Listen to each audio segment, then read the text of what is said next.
I think oftentimes when people hear me and see me, they think that I'm a fool. They think that somehow or another I've lost my mind, that I'm not down with the in crowd. They've said that nobody would love me and that I'm an outcast. But let me say this here and now. We can be clear about anything. Please let me be clear about this. And I pray that it's received and understood. I don't want to be one of you. I don't want to be one of you weak men, weak people. For my brother, I'd rather die. Death is welcome rather than to call myself you spineless black men. Side high, I ain't your traditional. Rapper smoking medicinal, stayed in detention. Life is all about principle, cynical ass niggas. Sorry that I offended you. I bring something different while niggas sounding identical. I'd rather drown in a swimming pool than to let you imbeciles stop me from topping my pinnacle. Try me blocked by the genitals. Trust me, it's not intentional. It's the difference between a gangster and a criminal. Cause real gangsters can't do Breakfast Club interviews. A lot of you niggas don't own a business suit.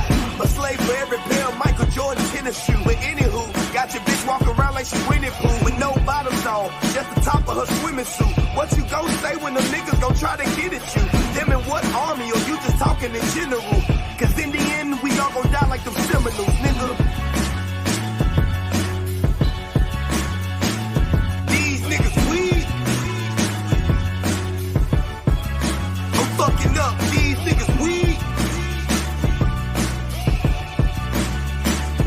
These niggas weak. I'm fucking up. These niggas weak. When I look at the sorry state of black men in America today, the destruction of the family, the loss of integrity. When as a young boy, black shot down every day for years without stopping, when I look at what we are as black people, I'd rather be dead than to continue to live against such. Y'all ain't trying to start a revolution. Y'all looking for a restitution. Niggas kill each other every day and ain't no evolution. My partner shot 100 niggas and it was never proven. We just labeled him a gangster and kept it moving. Let me give you the same outcome, separate shooting. A white man kill a black, we holler persecution. So instead of looting, it's time to find some better schooling. You can act like y'all don't understand when I'm elocuting. Did I stutter? I was never Reuben. Y'all ain't no Black Panthers. You wasn't there with Newton. You ain't Marshall Martin. Try to better humans. Instead of all these rappers, we need some better students. It's time to rebuild the neighborhoods that we helped to ruin. And the NAACP, y'all need some help recruiting. Fuck a resolution, let's get some retribution. I feel like Malcolm X when he left the movement. These niggas weak. I'm fucking up, these niggas weak. These niggas weak. I'm fucking up, these niggas weak. Yeah. Y'all know what it is, yeah, I said it, nigga. All you niggas laying up with these bitches with no condoms and shit. Having mistake babies and shit, leaving these women to motherfucking raise your kids by their motherfucking self. Yeah, my nigga, I said it. You don't like what's going on in the motherfucking America, leave this motherfucker. When they said we were free, my nigga, that mean we were free to go back where the fuck we came from, my nigga. Yeah, it's a whole motherfucking continent that belong to us, nigga. It's called Africa, motherfucker. What the fuck is y'all talking about? Y'all ain't trying to start no revolution. Y'all motherfuckers spent 10 bands on the motherfucking section in the motherfucking club. 10 bands to build a whole motherfucking neighborhood in Nigeria, nigga. Get the fuck out of here.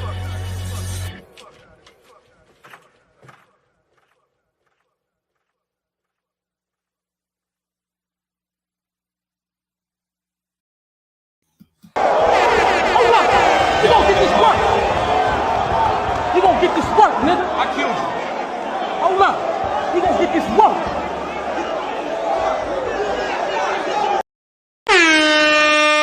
Dom DeMarco. What it do? What it do? Who else could it be but me? The only one running the channel at this present moment is Sean P. in the place to be. Like the show, share the show. Tell a friend, tell a friend. We live back to back to back to back to back to back to back.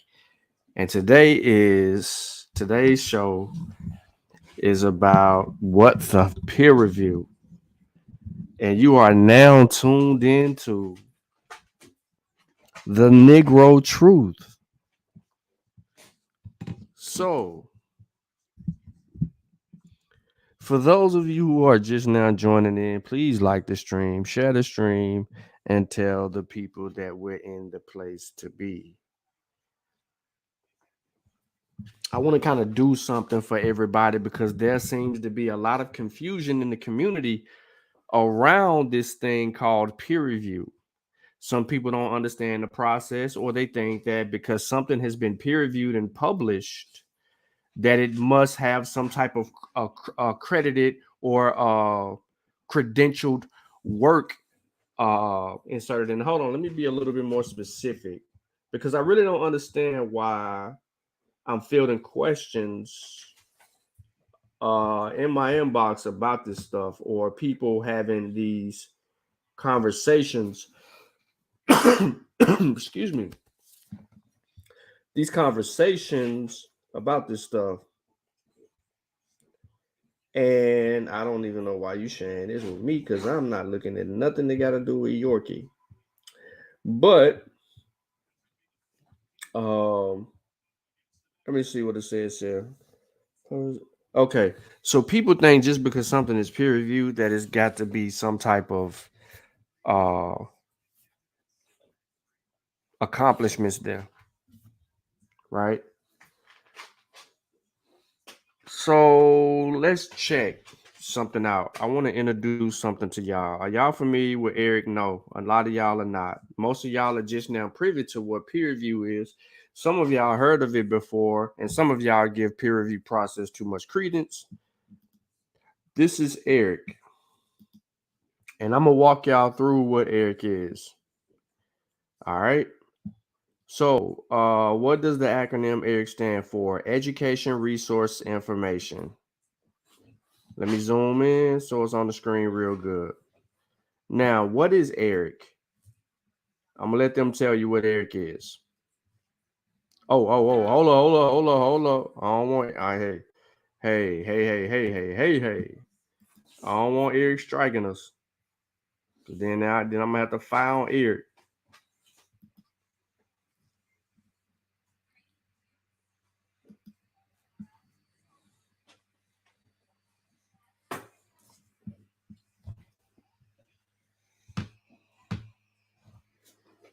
I know you just didn't pull, dude. What's good, everybody? All right. Okay, cool. We got the disclaimer out the way. We ready to go.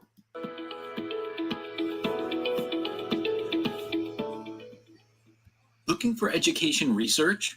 Check out eric.ed.gov. ERIC is an easy-to-use, searchable online library of education research. It's free and sponsored by the Institute of Education Sciences of the U.S. Department of Education. What's in ERIC? ERIC has a growing collection of about 2 million education resources, including journal articles, research reports, fact sheets, conference papers, books, and other non-journal materials. Reports and articles developed by researchers, including those in academia, comprise the majority of the materials in the ERIC collection. What's not in ERIC? ERIC does not have textbooks, lesson plans, personal opinion narratives, or subject-focused resources.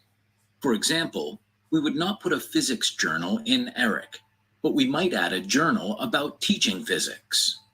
Here are a few quick facts about ERIC. ERIC has been indexing education research since 1966. Today, it adds about 4,000 new resources each month, and most of these are peer-reviewed, meaning they have been evaluated by experts in the relevant field of study. As of August 2021, over 450,000 records have full text you can download directly from ERIC for free. For ERIC records without full text, you can often find the material on the publisher's website using the link in the ERIC record or through your college or local library. Who uses ERIC? ERIC serves a global audience of more than 12 million people from 242 countries. There are 5 main user groups: academics, researchers, educators, policymakers, parents, and community members. Academic users include librarians, students, and faculty based in colleges and universities. Education researchers typically work in government, research centers, education associations, and other organizations. Academic users and researchers often search ERIC for peer-reviewed materials to support their research, obtain information to satisfy class requirements, and locate resources for course development. Educators include teachers, administrators, curriculum developers, and other practitioners. Educators are often looking for proven materials to support their work, such as What Works Clearinghouse practice guides, practitioner-focused studies from the regional educational laboratories, and other peer-reviewed papers and reports. Policymakers include Board of Education members and legislators. This group frequently looks for research that will inform decision-making about policies, school administration, or educational leadership. Finally, ERIC serves parents and other community members. This diverse group typically searches for resources to help their children succeed in school, to gain a better understanding of school practices or policies, and for a range of other uses. How do I use ERIC? The ERIC website has an easy-to-use and intuitive search feature. The ERIC thesaurus is integrated in the search tool to help you find relevant records. If you want help downloading ERIC records to a specific output format, check out the ERIC Application Programming Interface, or API. The API provides flexibility in searching and downloading ERIC's metadata for researchers, as well as libraries and other providers of ERIC data.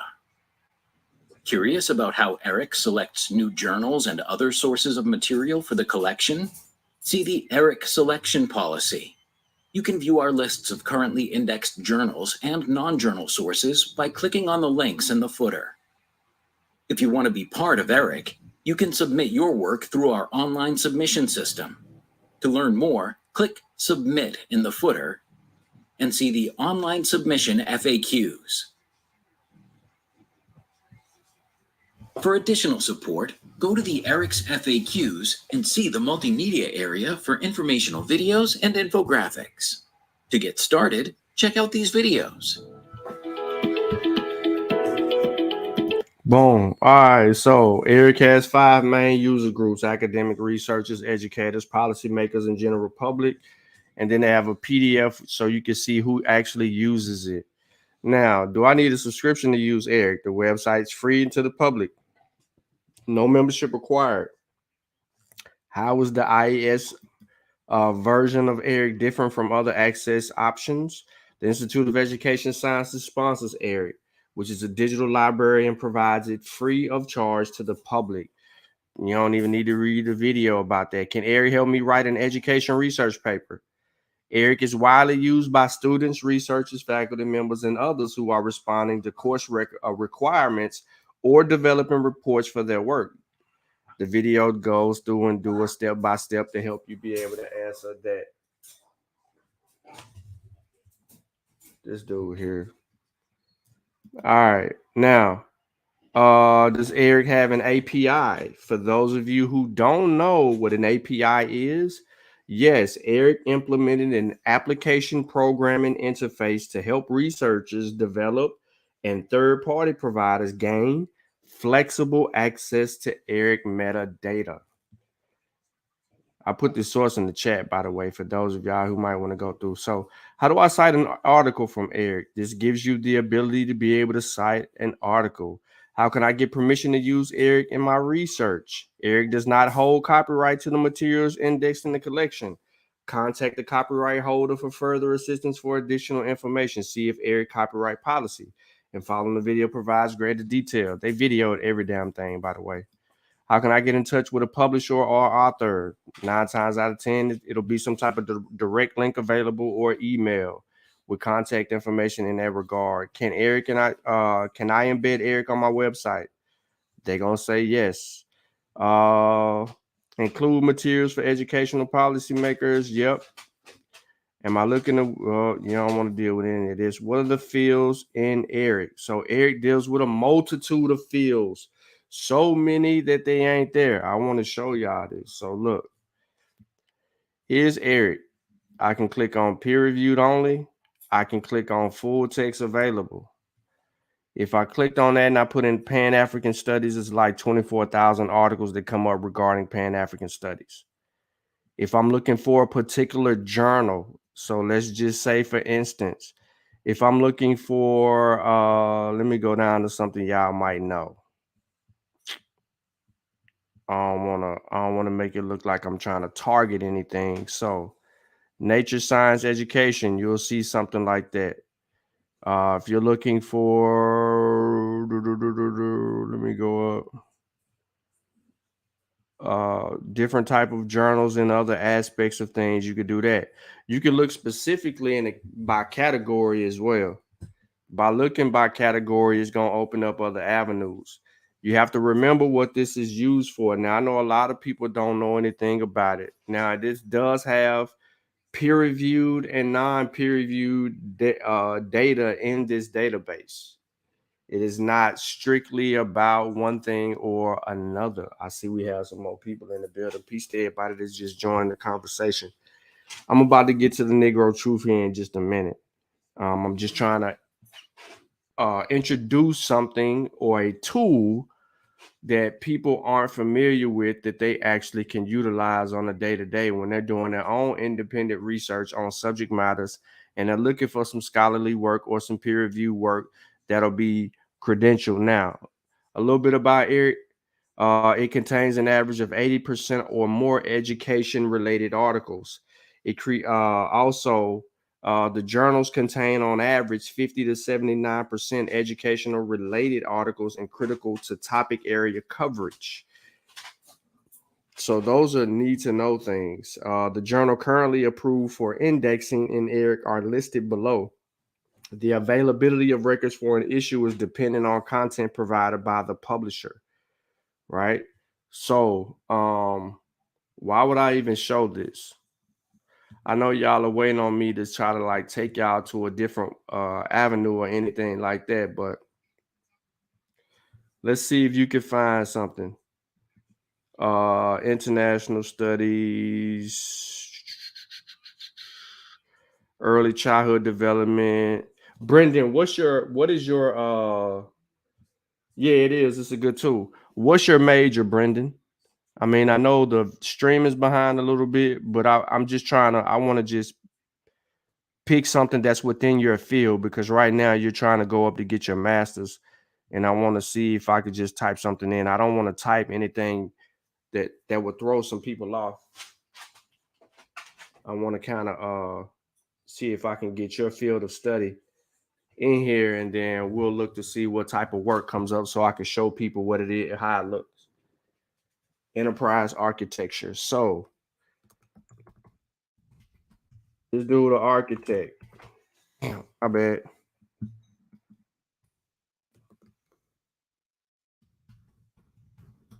Hit the wrong button. So here you go. University Enterprise Architecture Design using Enterprise Architecture Planning EAP based on the Zachman's framework approach. All right, this is from 2019. Then they got some teaching tips here, but let's go ahead and let's look at this. Now I could download the PDF, but I'm gonna open it up in a different link. So we pulled this up, and it's a 16-page article. And as you can see, website above, where it's found, International Journal of Higher Education, which volume and the date. This is Universities in Enterprise Architecture Design using Enterprise Architecture Planning based on the Zachman framework approach. It has the authors here. It has the date it was received, the date it was accepted, the online publishing date, the DOI. People should be familiar with DOI. You know, we went through COVID. COVID had all of this information regarding these DOI links. And then again, the URL DOI would be here. So that's going to take you directly to any independent study or whatever, peer review. Now, remember, this has been peer reviewed. These authors have, you know, this writing into this are all a part of that. This gives you an abstract, gives you some keyword search. Then you have your introduction. It gives us, look how it frames it. A, it gives a background and it goes into specifics here. B, it gives you universities, X, Y, and Z, or whatever the case may be. Then it's C, it gives you your research questions. Tyson, please, buddy. Then it says how to design information systems architecture for the universities. And then it goes on and deals with research which is under the research objectives. Then design enterprises and so forth. So after all this other stuff, it starts to go ahead and set out to do its work for the next few pages or whatnot. Brendan, does this look like something useful in your field? So look, peep game. Admission, accept new students. Use, have, do. Budget selection, study. Admissions diagram. Then it goes through all these different phases. This is a learning center diagram. Goes on and gives another diagram, financial management and accounting diagram. Ain't got nothing to do with architecture yet. Human resource management general diagram. Application architecture. Steps being taken to make the architecture of application required by the organization and mentioned below. Then some additional information. Sure, looks good. That's a process map we use in EA design. Boom. There you go.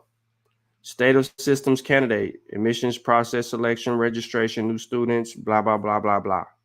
All of this stuff look foreign as hell to everybody but Brendan. But this is a process. So now, architecture technology. After identification of data architecture and application architecture, the next step, which proposes the development of technology architecture that is owned in order to improve system performance, is shown below. So there's a new diagram and how you work on these systems is shown below. Then it goes into a stage sequence priority condition. Brendan probably is going to say something else. So just look for his comment as this is in his field. Here's the other methodology that is required within his field of study. The roadmap plan technology of enterprise architecture planning. What did Brendan say his degree is in? Enterprise architecture. So he has to follow all of these steps in these roadmaps. Stage 1, 4 to 12 months. Stage 2, same thing, the same time period, but then they got a list of questions here. In each one of these stages, to advance what's going on, ultimately it comes down to a whole bunch of stuff. And this is meticulous. It's probably easier now after you've been doing it for quite some time. However, then it concludes, provides the conclusion to answer the questions from above. And then it provides additional resources and references, which is ultimately what we're interested in. So Brendan, in his going up for his master's, wanted to get additional information. This tool would be very useful for him to be able to continue to help put his work together, especially when it's time to write that paper that needs to be challenged or checked. God damn, Reggie. This ain't even about you, bro. I swear this ain't about you, Reggie. Why are you here? Why are you here, Reggie? You seen peer review, you thought this was about you, didn't you? I know you did. Brenda said, I'm done with my masters. Gotcha. Oh, yeah, because this was it right here. But you never got back with us and told us that you was finished, man. All I know that you was still trying to get your master's, Brendan. You know what I'm saying? I knew you was in that phase. I just didn't know that if you had went ahead and, everything had crossed over. So congratulations on obtaining your master's degree.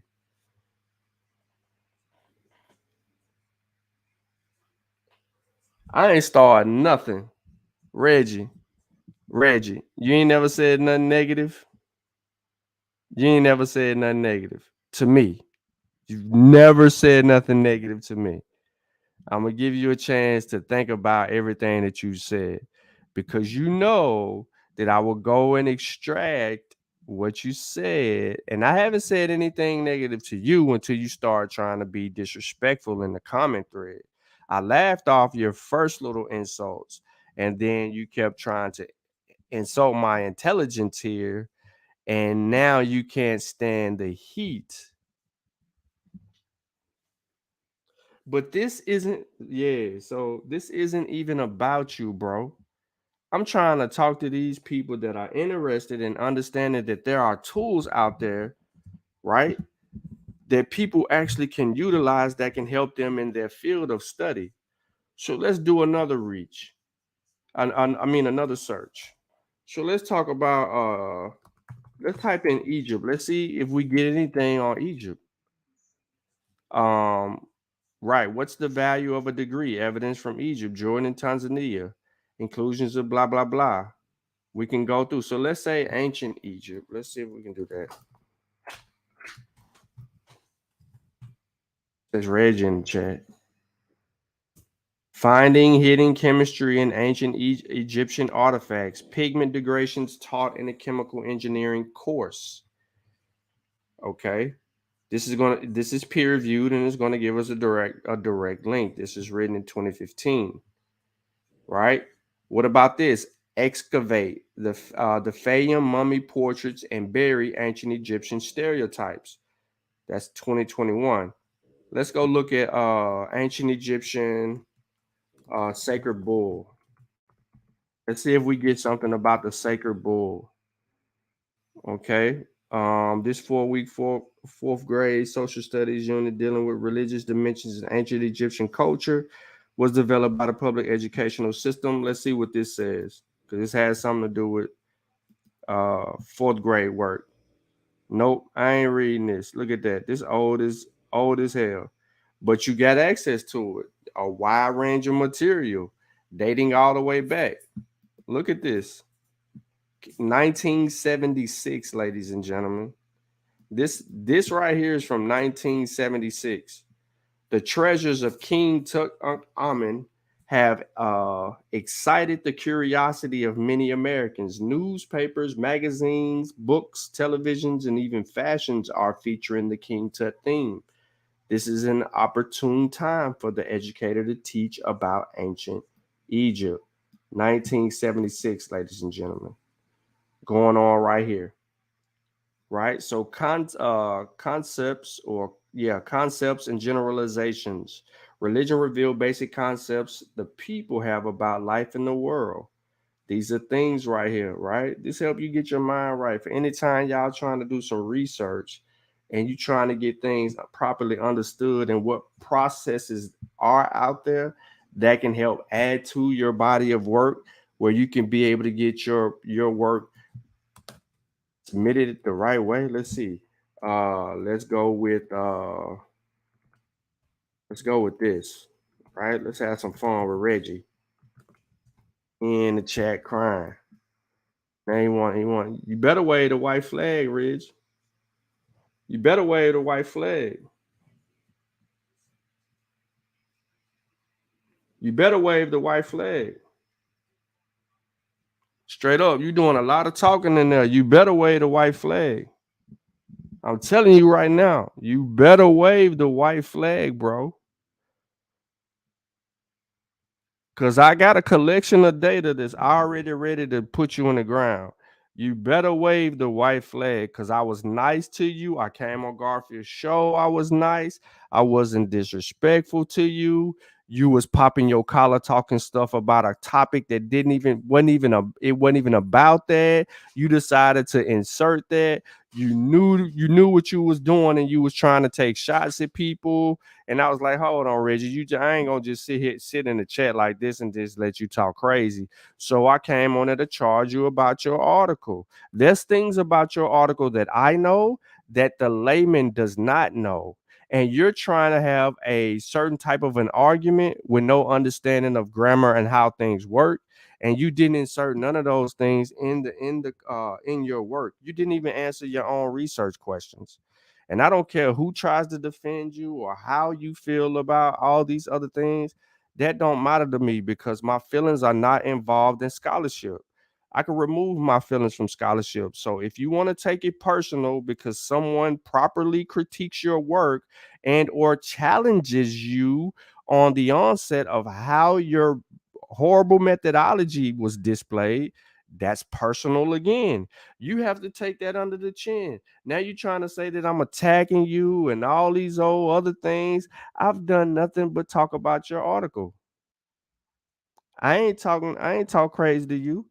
The only time that I said something that was out of the way is when you was in there talking crazy and trying to talk about my research team, my brothers. They ain't got nothing to do with this. This is me, Reggie. Ain't nobody on the panel when I'm up here. It's me by myself. It's me. I ain't made nothing personal. It ain't personal with me. It won't get personal. If you don't want me dealing with your work, you need to be quiet about your work. Don't stick your chest out unless you want to get your chest caved in. That's the way I see it. But anyway, holding on to Green Zone, a youth program for the study and stewardship of community riparian areas. Yeah, so you got multiple articles right here. This both listed in 2008. Investigating your environment, Intermountain Region. These are articles that are going to deal with a few things: soil, water, forest, plant relationships, wildlife measurements, urban communities, deserts, and so on and so forth. If we want to look for Reggie's article, it's not going to be in here. It's not written. Reggie's article is not written to be a part of this particular database because it's not going to have any teaching lessons or things like that. That ain't for that. You know what I'm saying? Like, watch this. When I type in African, what comes up? 38,402 results. Early career African American teachers and the impact of administration. It's not going to deal with that. Life sciences reading material. Like, this ain't that. Why? I can type in Pan African. Let me put Pan in front of it.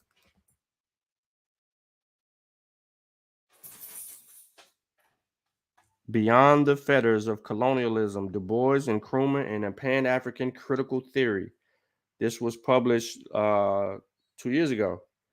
We Are Building a Nation, Transforming Prospects of Young People. This was written last year. You know, there's some stuff here that's related to helping educate or to inform and educate people. What's up, Sister Ladosha? How you doing?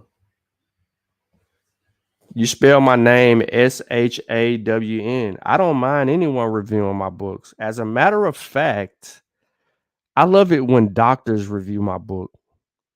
You know what I'm saying? It's just something about those doctors and those doctor offices that I don't have no relationship with. I don't have no bond with them. Never met them a day in my life. And and the two doctors that I have met, I met online. They purchased my books, and they're asking me to send them additional work so they can hand out some stuff to their patients at their jobs. I think that's some dope stuff, Reggie. You know what I'm saying? When doctors want to share my works with their patients and other people to inspire, educate, uplift, and save lives, I think that's dope. You know what I'm saying? What you think about that, Reggie? What about having your books what about having your work in a library? Sister Ladosha got a library over there in the Gambia. You know what I'm saying? Did you know that we got 2 books in a library in the Gambia? We got books, all of our books in a bookstore in North Carolina, Reggie. Did you know that? Did you know we had books in a bookstore in Dallas? Notice I didn't say Atlanta because that's you're gonna say that's bias. It is. That's bias. So I ain't saying no Did you know that? So absolutely. Yeah, Reggie. You didn't know that? So you can ask Sister Ladosha. As a matter of fact, I can pull up the doctors I've been interviewed by doctors. I've been on a panel with doctors. Reggie, are you that slow that you don't know? You didn't know that about my work, Reggie? Oh man. Oh. And this ain't no bias panel that I've been on, Reggie. These people ain't know nothing about me, bro. Huh? Yeah, Reggie. You should late. You late. You late. You late. Give you a library link. We can go to North Carolina and we can take you to the bookstore where you can buy them. We can take you to Dallas where you can buy them. I can give you the link and you can buy them from me directly online. But what I'm saying to you is don't get in your feelings, bro. Don't get in your feelings. Don't get mad cause you ain't did nothing in 40 years and you in your feelings. This ain't the show for that, bro. I'm really trying to give people resources to use for their studies so they know where to go, where they can go, get information, and look at some works that's also been written on subject matters to properly educate and edify themselves, especially in these arguments that a lot of people have online. But you want to make this about you. You want to spam the chat. You in your feelings that bad. So look, ladies and gentlemen, if you look to the left under here where it says source, it says Journal of Black Studies. You can click that. There's only 2 articles in here regarding educational adaptation of Pan-Africanism's trends in Africa, written in 87 and 89. I think that we could do a better job at trying to get more information in Eric so that we have some resources where we're edifying our people to the full extent, because I do believe a lot of these especially these 2 articles may need some updates. You know what I mean? So for those of you who are in school, who's trying to further your education and you're trying to do what Brendan just did and get your masters and things of that nature, put your work in, man, and make sure we can get that joker up in here, especially if it's in African studies and African history. You know what I mean? So we can really do the thing. Let me take this off and put this in there. Look at that, man. You know what I mean? I'm trying to give people a way to be able to study efficiently and go the extra mile with certain things. Let's see what this Du Bois thing is all about. Let's bring that up. Let's bring that up. All right. So Afro Americans, early Pan Africanism, blah, blah, blah, blah, blah. Du Bois. It really doesn't give us nothing, no link or anything to go to. So no wonder it was empty like that and didn't have an actual link. Most of this stuff ain't even got the PDF thing. Only that. But hold on real quick. Let me do this.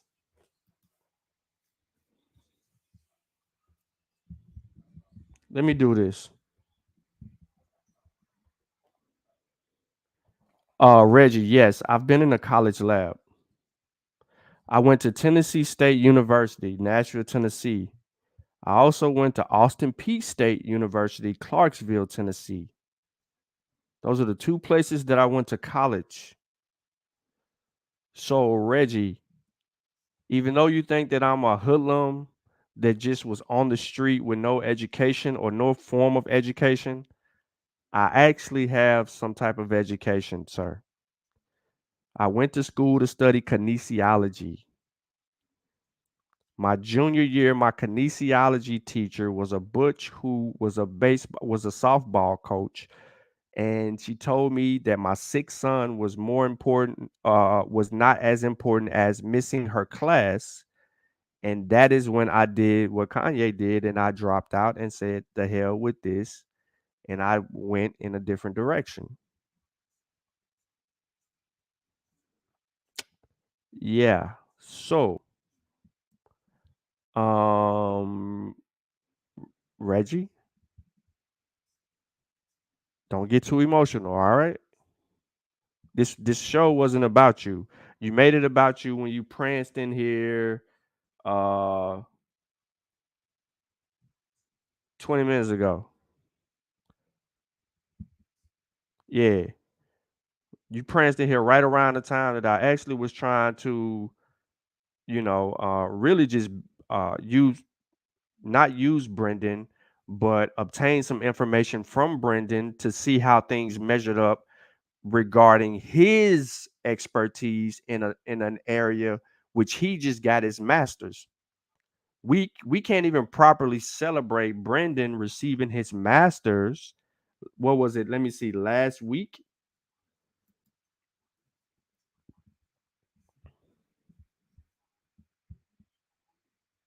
I'm done with my master's. I just finished last week. We couldn't really properly celebrate him because you got in your feelings. You came over here. Look, peep this. Why don't you review the Simshu Heru research team's book? Education is not your field. Aren't you a dropout?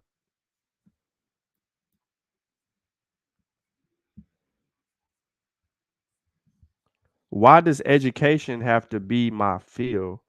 Just because I dropped out, that means what? That means that I'm not educated. I speak better than you. I read better than you. I write better than you. I source better than you. I have better research methodology than you. I can argue better than you.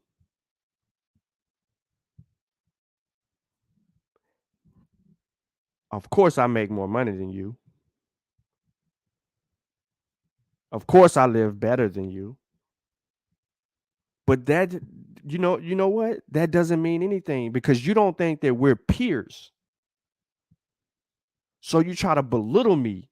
See, that's the insulting things that I'll be talking about.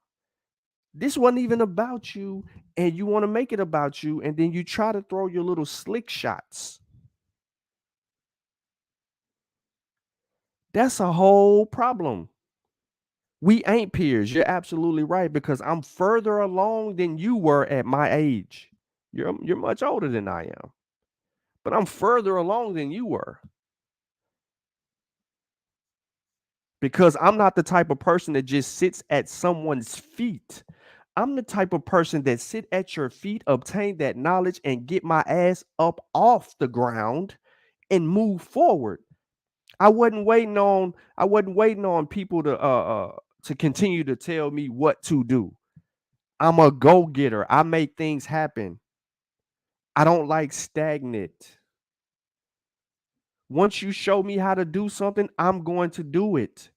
If I make mistakes and you correct me, I'm going to learn from the mistakes, accept your correction, and continue to move forward. I ain't you. I'm not holding coattails and running errands for nobody.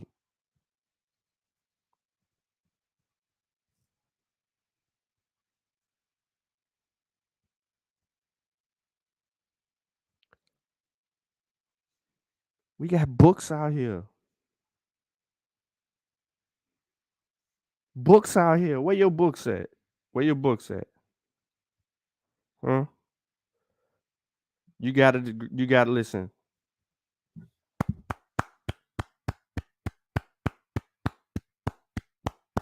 In 1988, you got a degree in computer science. Much appreciated. You should know how to do grammar if you got linguistics. If you got a degree in computer science in 1988, you worked for 20 years.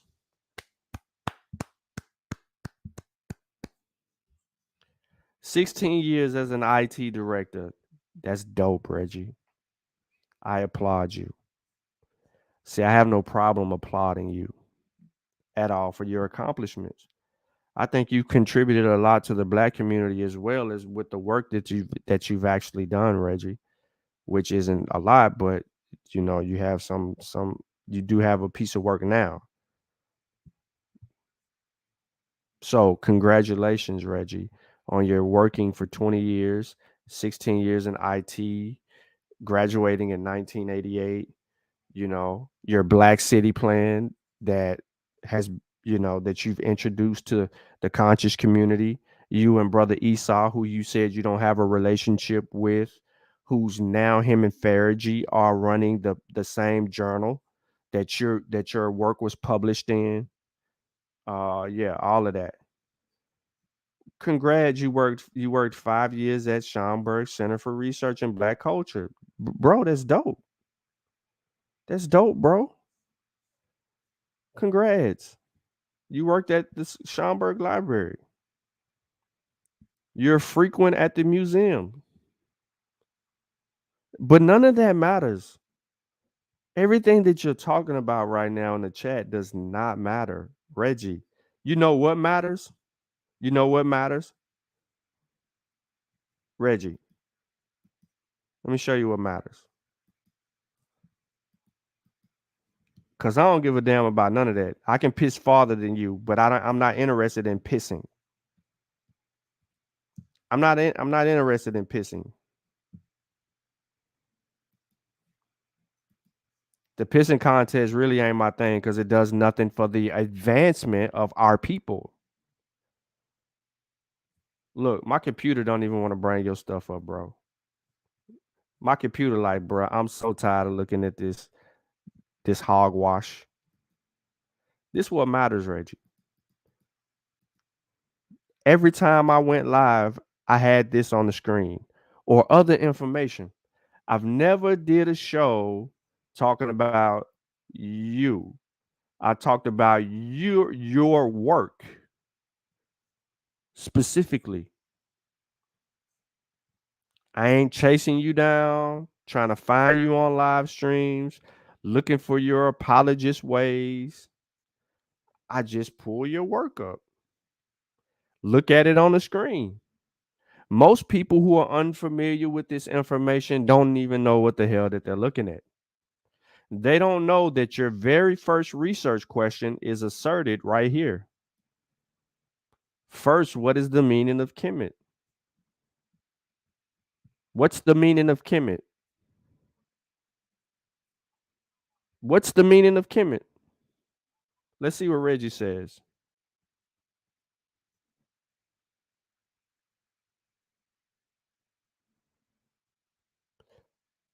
Let me find it.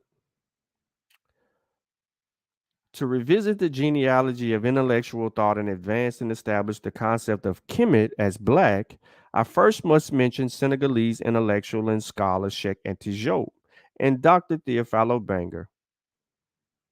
Diop and Obanger would collectively challenge the world in what is known as the Cairo Symposium to debate the peopling of the Nile Valley.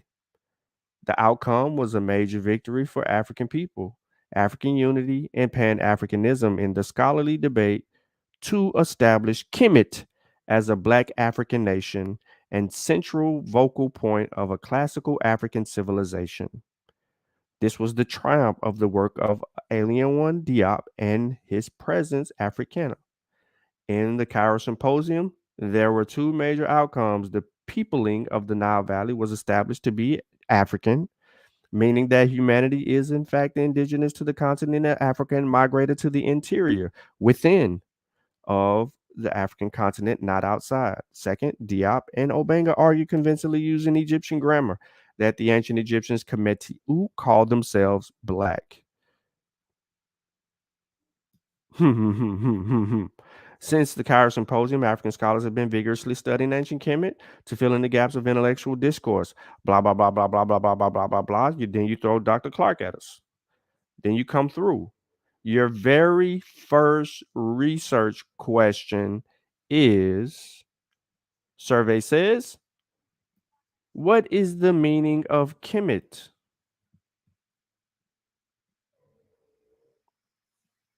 What is the meaning of Kemet?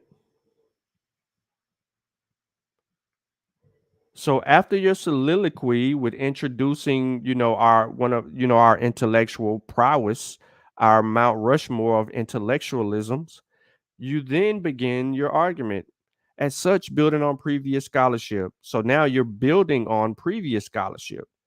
The research method, design, and strategy applied here to establish a relationship between Kim, Black land, and people will be descriptive, explanatory, and comparative in the form of syncretism as it relates to ancient Kemet civilization and ideas, while examining, defining, and interpreting the transliterated graphemes Kemet, committed to you, and Kim in context of the sentences they exist. What is syncretism? Then you go on and give somebody's definition of what that is. Thank you for doing that. Then you talk about internal syncretism is the typical of ancient Egypt, and you move on about that. But your very first research question wasn't about what is syncretism. It is about what is the meaning of Kemet.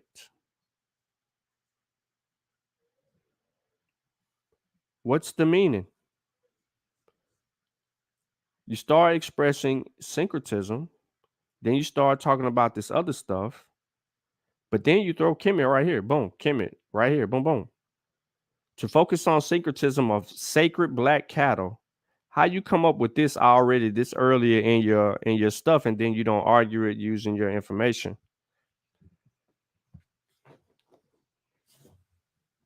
No, I didn't leave off the other questions. I've read this so many times that I'm only trying to deal with the first question, my guy, not the second question. That's a different question. First, what is the meaning of Kemet? This is a question.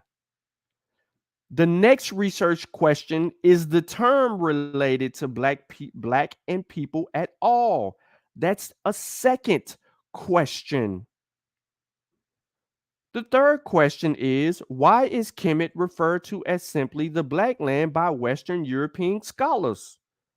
The fourth question is the meaning of Kemet important to Pan-Africanist thinking and scholarship? There's 4 questions here, my guy.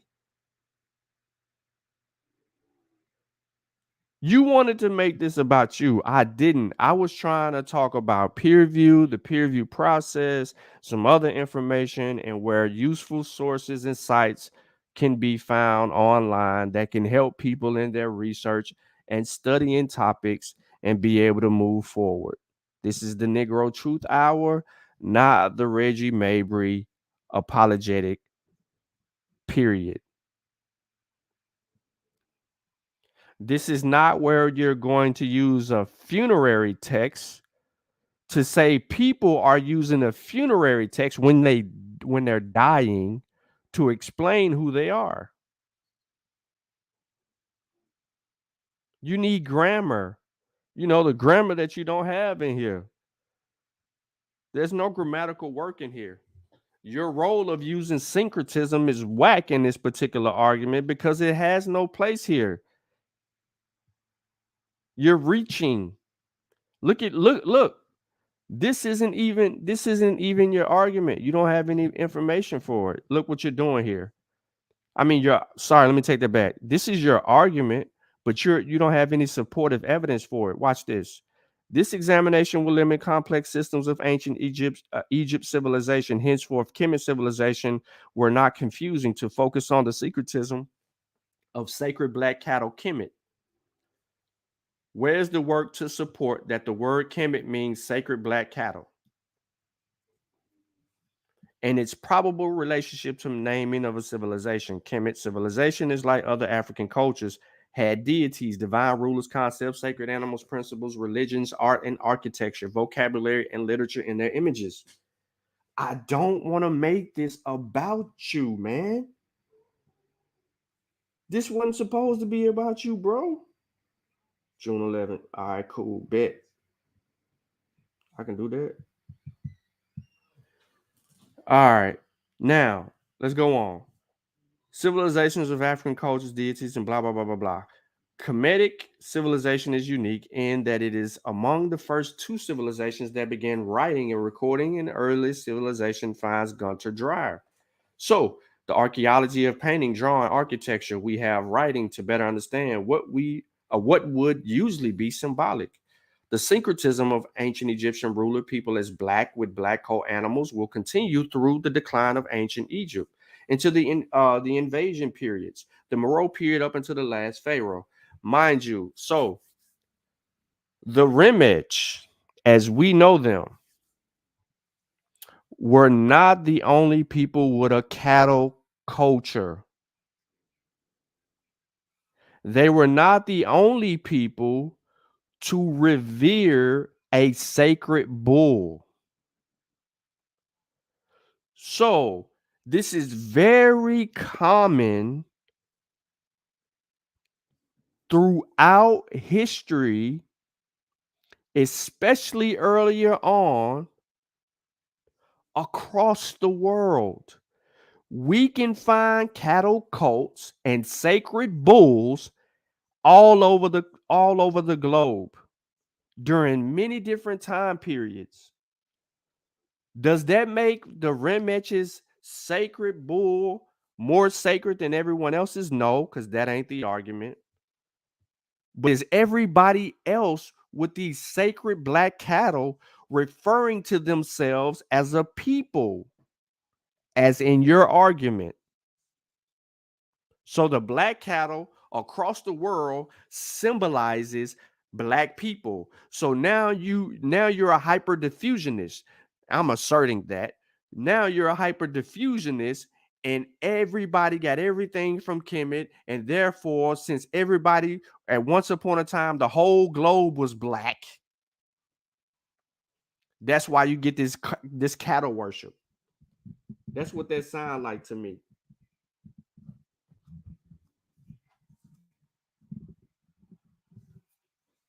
That's what that sound like to me. Now, Ogun, this was not about no damn Egypt. It became about Egypt when our dear brother Reggie decided to come and change the topic when we were just trying to, get my intention was to give people other resourceful tools to be able to help them in their studies and uncover new things so that they can be prepared to be able to handle certain subject matters on their own merit and not among people who are having disagreements. But let's move on. You bring up Mbidi, you talk about some religion, you say the word Kemet right here, but then you go to Mbidi, and then you give an Mbidi quote that has nothing to do with the word Kemet. Then you go to Dr. Jacob Carruthers. Jacob Carruthers goes to another place. He makes a statement based on someone else. Mind you, Dr. Carruthers' statement has nothing to do with the word Kemet. Moving on, you go to counter arguments that was held at ASCAC. Bring up Kemet and Kemetiu and talk about all of that. And therefore, we're waiting on work to be done on Kemet. This is where we get the first case of Kemet when you try to argue, but you're not arguing it. You're taking Diop's argument and you're trying to justify Diop's argument. So you use a pyramid text to support Diop, and then you did that disingenuously because you keep on trying to use this little portion right here, son of a black sheep. You change son of a black sheep to son of the black cow or the black bull or the black cattle. This don't even translate to that, but you change this whole translation to support what you're trying to argue here. That is disingenuous scholarship. Mind you, you didn't do your own work here. You went to the pyramid text online and got this utterance translation and did this. You were being lazy. You were being lazy. You ain't giving context. You're not giving context to the culture because this conversation is about grammar, bro. We're talking words. We're talking words. The origin of words. You want to give context to something, do a better job, because this was piss poor. You're disrespecting this journal.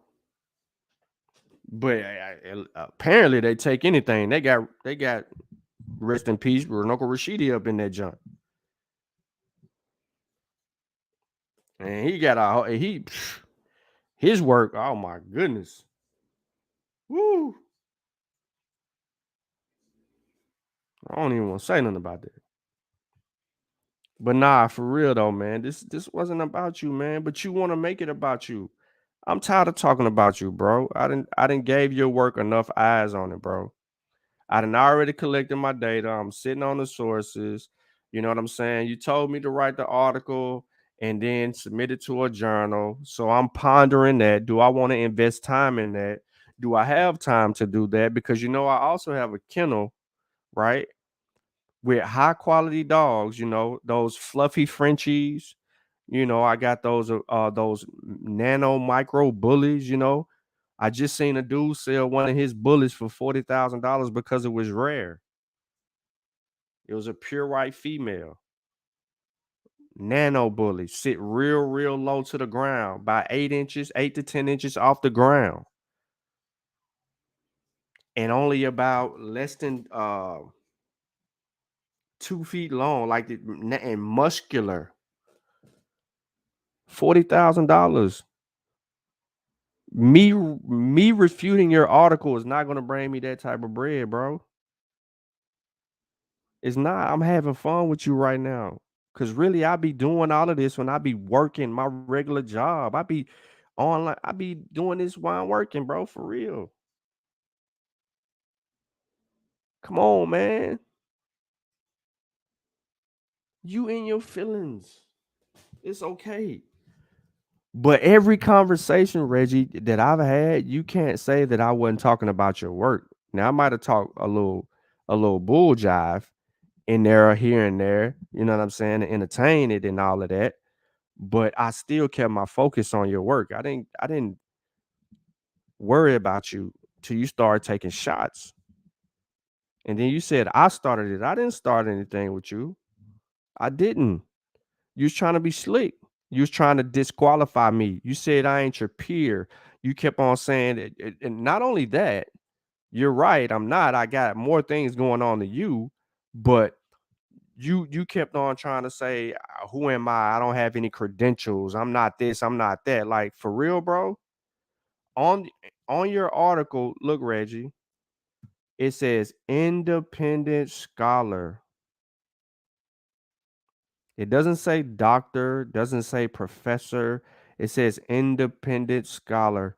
You're no more of a researcher than I am in the subject matters. Doesn't matter what you say. You're no more better than me in speaking on a subject matter in this regard. You can't tell me that I am not qualified to critique your work if I am armed with the tools to be able to break down your arguments, extract your point for points, and then go with it, because I've been trained to do so. I've been taught to do so. I paid more attention to methodology, critical thinking, and research models than I did all the other stuff. That was fluff. All the other stuff is fluff. The most important parts are being able to recognize how people, how their methods are being, how did they get to their conclusion? So when you go down here, and this is your strongest argument, the same argument that you tried to make at the conference, you didn't do anything. This can't be your strongest argument. But when I sit there and I said, Reggie, they revered Happy more than they did a damn sacred cow, and you know what you said? You had a problem with that. But you didn't go read utterances 213 and 217 and all of that prior. You didn't think about how Wasir and Happy were linked together. You didn't think about the fruitfulness that arrived from the Nile. You didn't think about how important that Nile was for transportation, vegetation, farming, all of those things. You didn't think about none of those things. You just omitted all of that. You was out on all of that, and you was so caught up on the black bull. That shows you how biased you was. You've been biased, bro. You've been trying to confirm a bias because you ain't trained no other way to research but to research to defend and protect Dr. Ben and everybody else who you want to protect, who you hold in high regard. Every time there's an argument in the community regarding a subject matter, whatever the subject matter is, and if Dr. Ben comes up, you research to defend Dr. Ben. You research to defend Dr. Clark. You research to defend your confirmation bias on the subject matter. I'm not saying defending them is wrong. What I'm saying is when dealing with proper research methodology, it is disingenuous. It's disingenuous. Because that's not what you're supposed to do. That ain't what you're supposed to do. Watch this. Since you right here, right? You right here, right? You remember when I sent you this article right here? Let me go back. I don't know why this came up like this.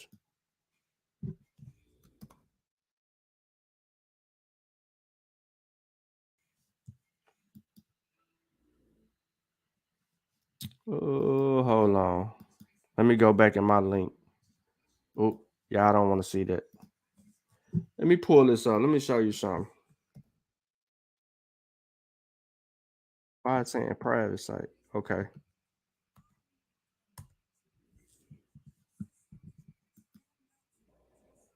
Oh, I gotta log in. I log out. I can't see my login, so.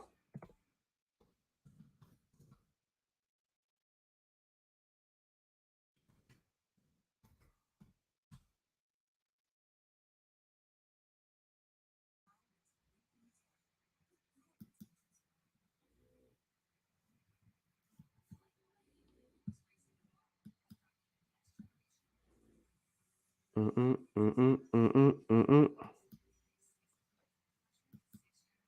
right, hold on. I'm waiting on my stuff to come up, and then I'm gonna reshare. Dang, I still got articles that I had in here that I stopped writing.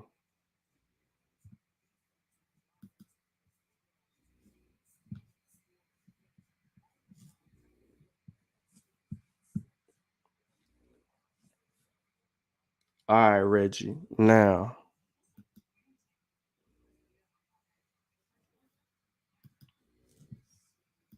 let me do this for you, Reggie. I'm trying to stall him out, bro, but he ain't paying attention. He ain't use no damn research method, bro. He didn't use a model. He didn't. He didn't use a model. He used what Reggie always do. He used what Reggie always do, bro. He can't tell you what model that he actually used. So I don't even know why you trying to even ask me that. He didn't use. If he told you that he used the model, he didn't use a model. I ain't trying to edit posts. Oh, my site. Hold on 1 second. Let me get this shit straight.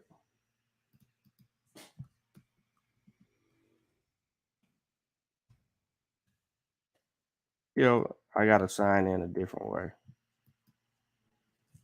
Y'all can't be looking at my sign-ins.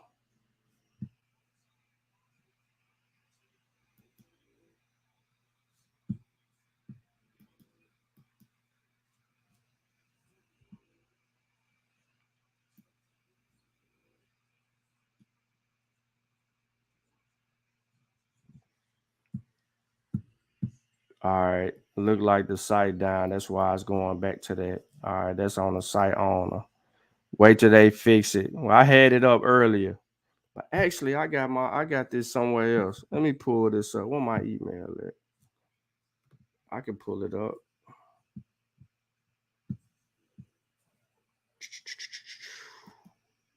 Back to edits. But Reggie, when you was at the conference and you was doing your actual, well, first of all, since we want to talk about methods, right? And Brendan, you want to help him out, right? You wanna help him out, right? I'm finna show you something. Okay, so let me put this article back on the screen while I'm waiting on this thing to send me my stuff. What method is this? What method is this? What method? Look what he says.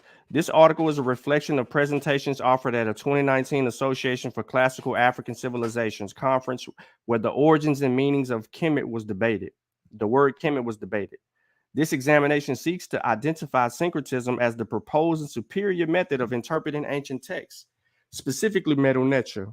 Therefore, look, he's trying to use a language, right? He's trying to use a language to clear things up. He's using a word, the word Kemet, and the language Medu Neter. And then he goes on to say, therefore, syncretism affords a more accurate understanding of the ancient text of Kemetu. More specifically, the aim of this objective of the article is to examine the origins of ancient Egyptian word Kemet, to highlight and establish its relationship to both the black cattle and the sacred black people that the ancient Egyptians referred to. They didn't refer to themselves as no damn black cattle, because your source does not say that. Now, he says here, I will incorporate the following qualitative research methodologies. Watch what he says his methodology is: observation of ancient cultural and historical primary materials and narrative discourse analysis of primary and secondary data sources by way of archival collection and study. So he will incorporate the following qualitative research methodologies. Watch this, ladies and gentlemen. Since y'all want to play what methodology games is he using, if you think I'm freaking stupid over here, I got 6 books over here talking about research models and methods. I don't know why you want to go there with me. I'm trying to not beat you up. This wasn't even supposed to be about you, but let's just get into this, Reggie.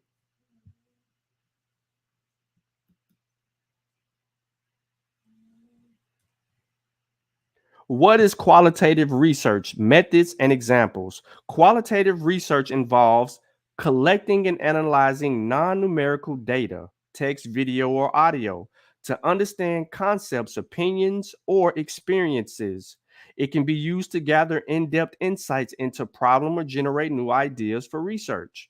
Qualitative research is the opposite of quantitative research, which involves collecting and analyzing numerical data for statistical analysis. We know this didn't have anything to do with statistics, therefore we know it ain't got nothing to do with quantitative. Sorry. Qualitative research is commonly used in the humanities and social sciences in subjects such as anthropology, sociology, education, health sciences, history, etc. How does social media shape body? These are research questions. Now, here you go. Table of contents. Approaches to qualitative research. Qualitative research methods. Let's go directly to what people want to talk about in the chat. Each of the research approaches involve using one or more data collection methods. These are some of the most common qualitative methods. Observation, recording what you have seen, heard, or encountered in detailed field notes. Interviews, focus groups, Interviews, personally asking people questions in a one-on-one conversation. Focus groups, asking questions and generating discussions among a group of people. Surveys, distributing questionnaires with an open mind and ended questions. Secondary research, collecting existing data in the forms of text, images, audio, or video recording, etc. Research examples. To research the culture of a large tech company, you decided to take an ethnographic approach. You work at a company for several months and use various methods to gather data. You work, take field notes with observations, and reflect on your own experiences of the company. Now, let's stop here because we keep seeing this thing that pops up that says your own experiences.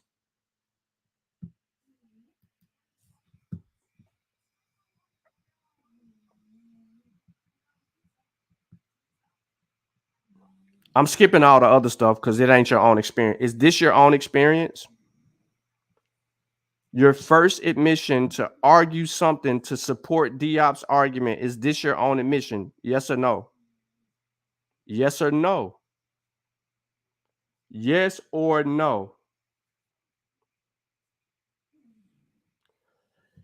Is this your own stuff? Yes or no? Since we want to play that game, I'm going to get all up in your... Man, I didn't want to do this.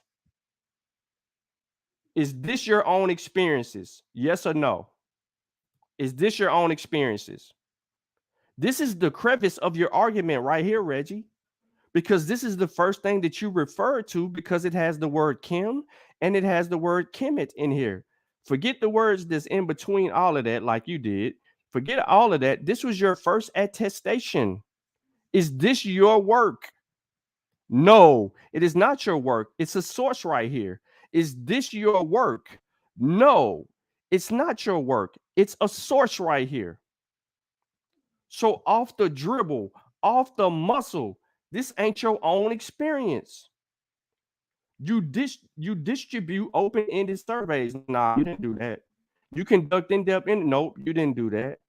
Qualitative research often consider themselves instruments in research because all observations, interpretations, and analysis are filtered through their own personal lenses. When I told you he didn't even do it, I know what I'm talking about, man. Don't play with me, bro. These are not your own personal lenses. This ain't your personal lens. This ain't your personal lens. This ain't your personal lens. It's a source right here. This ain't your personal lens. Going up. This ain't your personal lens. You're referring to, deferring to. These ain't your personal lenses. Diop, Obanga, John Henry Clark, John MBT. These ain't your personal. This ain't. You know what's your personal? Watch this. This text can be interpreted as a passage of authority. The King Unas is asserting that he is a black ram, born with two horns like wild bulls, son of a black sheep, born of a bright sheep. Here, black ram is Sekim and black sheep is Set Kemet. We must keep in mind this is a statement of syncretism, and in the beliefs of ancient Kemet civilization, this relationship existed. This relationship is not unique to the way of other religious figures are introduced in text. A familiar example of this exists in the Bible. Then you give us a quote. This is you. This ain't you. This was the perfect opportunity for you to do you, and you didn't do you. Because you know how to do this work. And this is what makes it painstakingly hurtful. Really, this is what makes it sad, not hurtful, but sad, Reggie. It's because you know how to do this work. So why the hell did you need to defer to somebody else? You got the source over here, although you omit this top part and you start down here and work your way. Well, with this utterance, you didn't want to go and let everybody else see everything before that. This isn't you.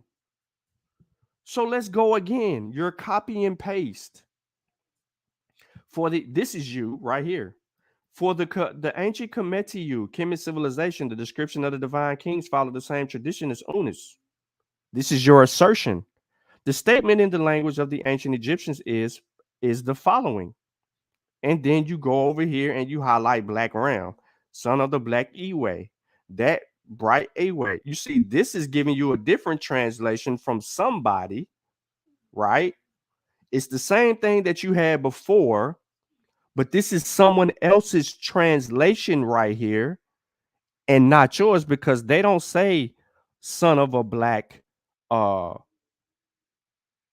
bull. They don't say son of a black cattle. They don't say son of a black sheep. They say son of a black Eway. Now you can look up Eway and then equate that to what it actually, the English interpretation would be. Then you go, the source of this translation is the Hieratic, Demonic, and Greek studies in the text and blah, blah, blah, blah, blah. Then you give us another assertion, right? It's saying the same thing. But look, it says something different here. Son of a black Eway, that a bright Eway bore, and that sucked at the breast of 4 sheep.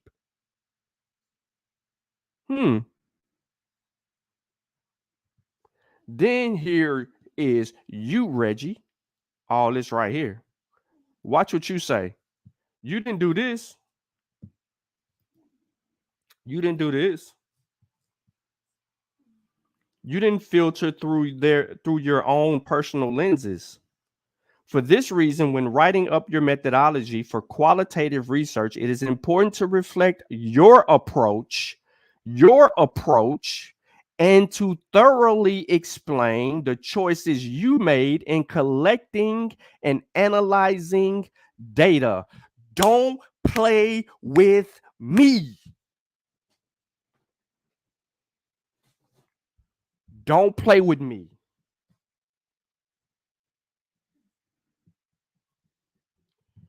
Do not play with me, Reggie. Brendan, where you at? Where you at, Brendan? Because if he's doing qualitative research, where is Reggie's work? Let's continue. Most types of qualitative data analysis share the same 5 steps. Prepare and organize your data. This may mean transcribing interviews or typing up field notes. Review and explore your data. Examine the data for patterns or repeated ideas that emerge. Develop a data coding system. Based on your initial ideas, establish a set of codes that you can apply to categorize your data. Assign codes to the data. For example, in qualitative survey analysis, this may mean going through each participant's responses and tagging them with codes in a spreadsheet. As you go through your data, you can create new codes to add to your system if necessary. Identify reoccurring themes. You link all of this stuff. There are several specific approaches to analyzing qualitative data. Although these methods share similar processes, they emphasize different concepts. This is not your own. You didn't analyze the data when you had the opportunity to do so and give us your transliteration and translation of this text. You didn't do no linguistic work here, Reggie. So certainly, one can make an argument that this Kim and Kemet has nothing to do with the origins and meaning of people of ancient Egypt. However, they must disqualify this long tradition of kings or rulers of the civilization, stating that he was something other than a black ram or a black bull in the early dynasties. By the way, let me stop right here. In the translations that were rendered before your assertion right here, they all translated it as sheep. Not cow, not kettle, sheep.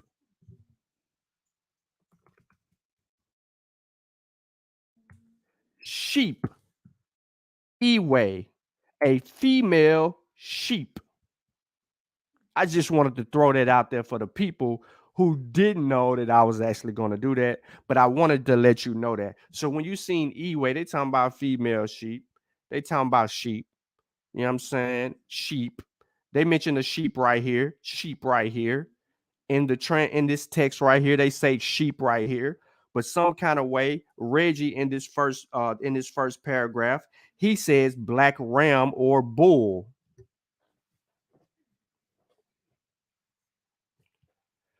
He says black ram or bull, and you got 4 translations that say sheep.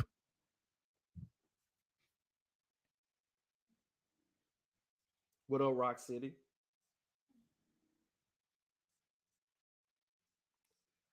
4 translations. See, you always trying to disqualify people's critique of your work, bro. You can't do that.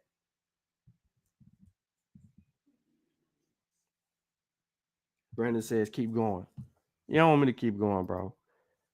None of this is his. Look, the moment that Reggie doesn't provide us with his view of this work, his methodology is flawed. He becomes unreliable.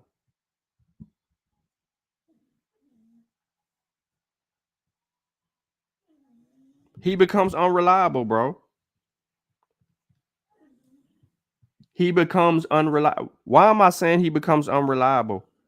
Because he asserts here that he asserts right here that someone has to disqualify this long tradition of the king or ruler of this civilization, stating that he was something other than a black ram or bull. You don't even translate bull in this sequence at all. You had 4 translations that rendered sheep.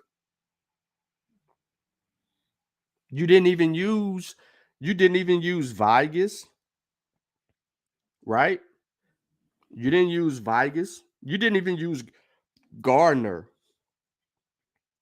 You didn't even. What dictionaries could you have? Think about this. What dictionaries could you have used to help you get the right rendering of the word? What dictionaries could you have used? See, I don't care what other people say. No, Brendan. I know you're okay. So if you are examining his method, then you would have to be honest and say that his methodology is flawed because, first of all, he had no. If you look at research, no, let me do this. Let me do this for the layperson.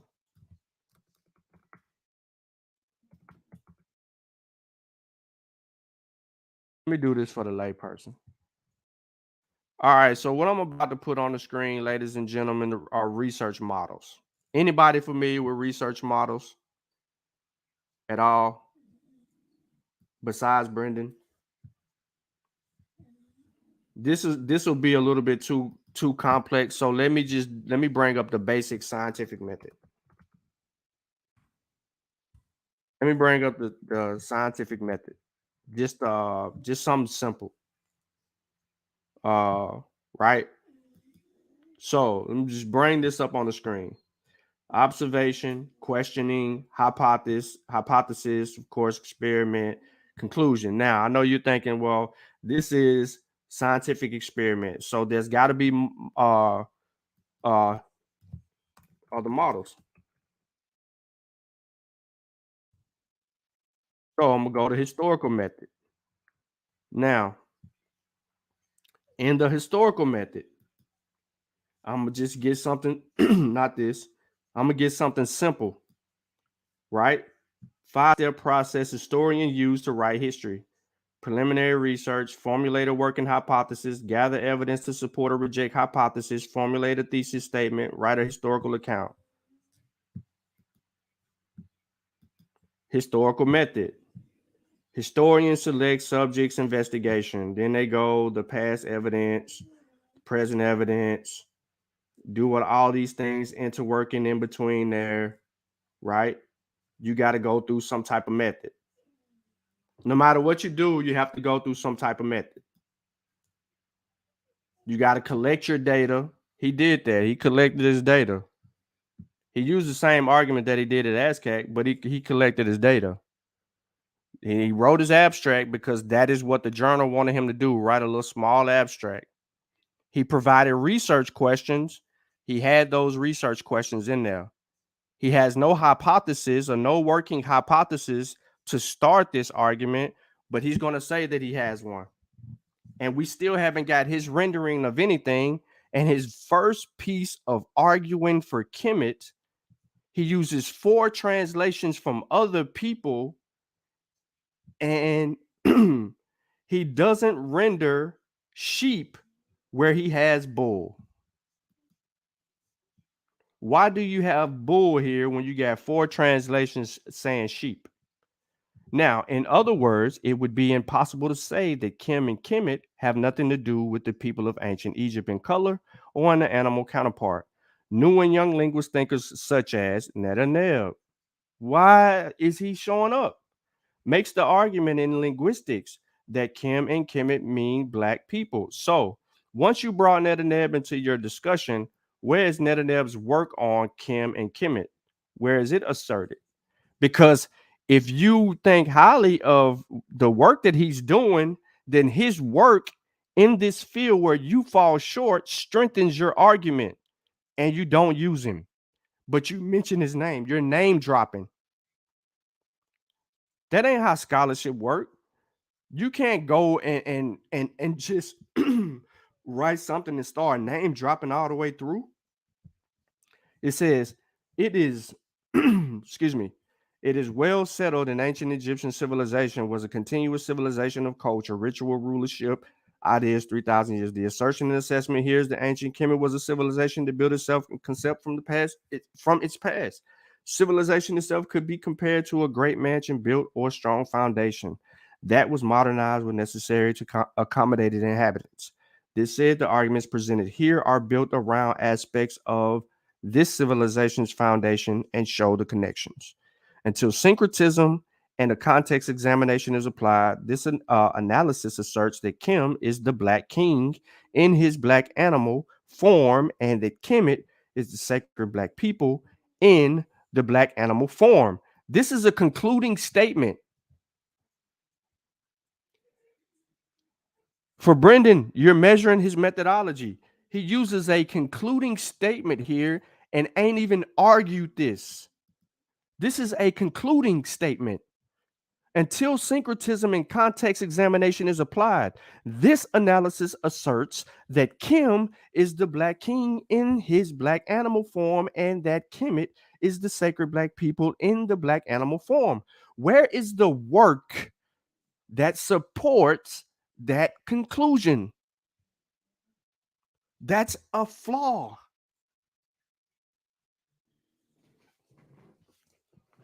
That's a flaw.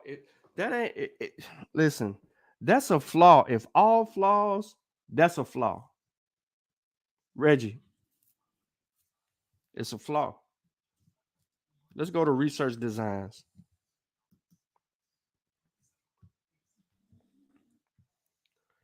A research design is a strategy for answering your research questions using empirical data. Creating research design means making decisions about your overall aims and the approach, the type of research design you'll use, your sampling methods or criteria for selecting objects, your data collection methods, the procedures you'll follow to collect data, your data analysis methods. A well-planned research design helps ensure that your methods match your research aims and that you use the right kind of analysis for your data. You might have to write up a research design as a standalone assignment, or it might be part of a larger research proposal or other project. So let's see what they're telling us. Consider your aims and approach. Choose a type of research design, right? Identify your population and sampling method. Choose your data collection methods, plan your data collection procedures, decide on your data analysis strategies, frequently ask questions about research designs. There's a video about step 1, 2, 3, 4, 5, 6. I'm not going to play it. Step 1, consider your aims and approach. Before you start designing your research, you should already have a clear idea of the research questions you want to investigate. You gave us 4 research questions, but watch this. How can teachers adapt their lessons for effective remote learning? And then this is an example, and then it goes through. So, qualitative approach. Understand subject experiences, beliefs, and concepts. Gain in-depth knowledge of a specific context or culture. Explore under research problems and generate new ideas. Example. Tend to be more flexible and inductive, allowing you to adjust an approach and based on what you find throughout the research process. If you want to generate new ideas for online teaching strategies, this ain't you. We ain't got to deal with all of that. We ain't got to go on quantitative. It is also possible to use mixed method designs that integrates aspects of both approaches by combining qualitative and quantitative insights. You can gain a more complete picture of the problem you're studying and strengthening the credibility of your conclusion. Practical and ethical considerations when designing research, as well as scientific considerations. You need to think practically when designing your research. If your research involves people or animals, you also need to consider research ethics. How much time do you have to collect data and write up the research? Will you be able to gain access to the data you need by traveling in specific locations and contacting specific people? Do you have the necessary research skills, statistical analysis, or interview techniques? Will you need ethical approval? At each stage of the research design process, make sure that your choices are practically feasible. Choose the type of research design. Don't matter if it's qualitative or quantitative, you need to choose a design. Is this experimental, what you're doing, Reggie? Or is it quasi-experimental or correlation or descriptive?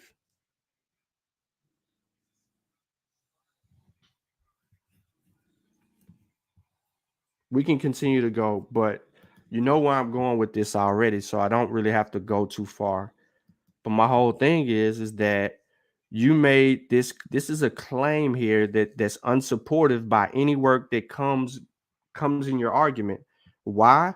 Because there wasn't a translation of Kim or Kemet that meant black king or black animal or sacred black people in black animal form. The way that you're arguing this.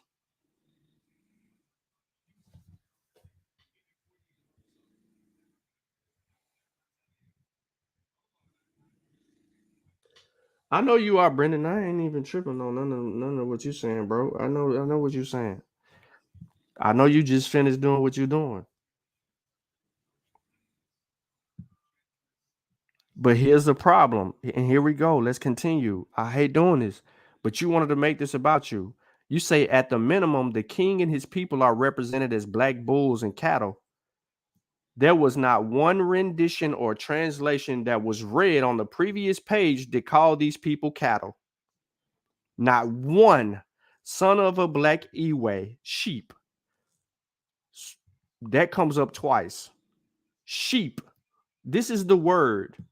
Not one rendition of cattle comes up in any of those translations that you use, yet you assert that it says black bulls and cattle. No, ram and sheep. What has to be ruled out is that they are not black people. Now we got to rule it out. This is a funerary text. They're not referring to people at all. Someone has died. Unis. It's his pyramid text. This is why we got to go back to the pyramid text. And that's why I read the pyramid text on the previous show to give people the context and let them understand what was actually going on. However, you didn't want to do all of that. You talking about in the chat, you talking about trying to give people context. Why you didn't read the whole utterance? Why you didn't read the beginning, bro? You wanted to give people context related to the pyramid text. Because earlier on, before you get to all of this, the black ram, the black sheep, they are basically praising, informing, and telling Unis not to worry. He's this, that, and the third. All these people are looking over him. He has people that is following behind him. I'm summarizing, but you know this is where that text goes. This is about Eunice dying and moving on. This ain't about the people. This is talking about him. Then you said it is also safe to infer that in this form, they may be set apart from their neighbors, not in terms of race, which is a recent social construction in the historical context, but in lineage. At any rate, Kemet people are equivalent to Kemet's cattle.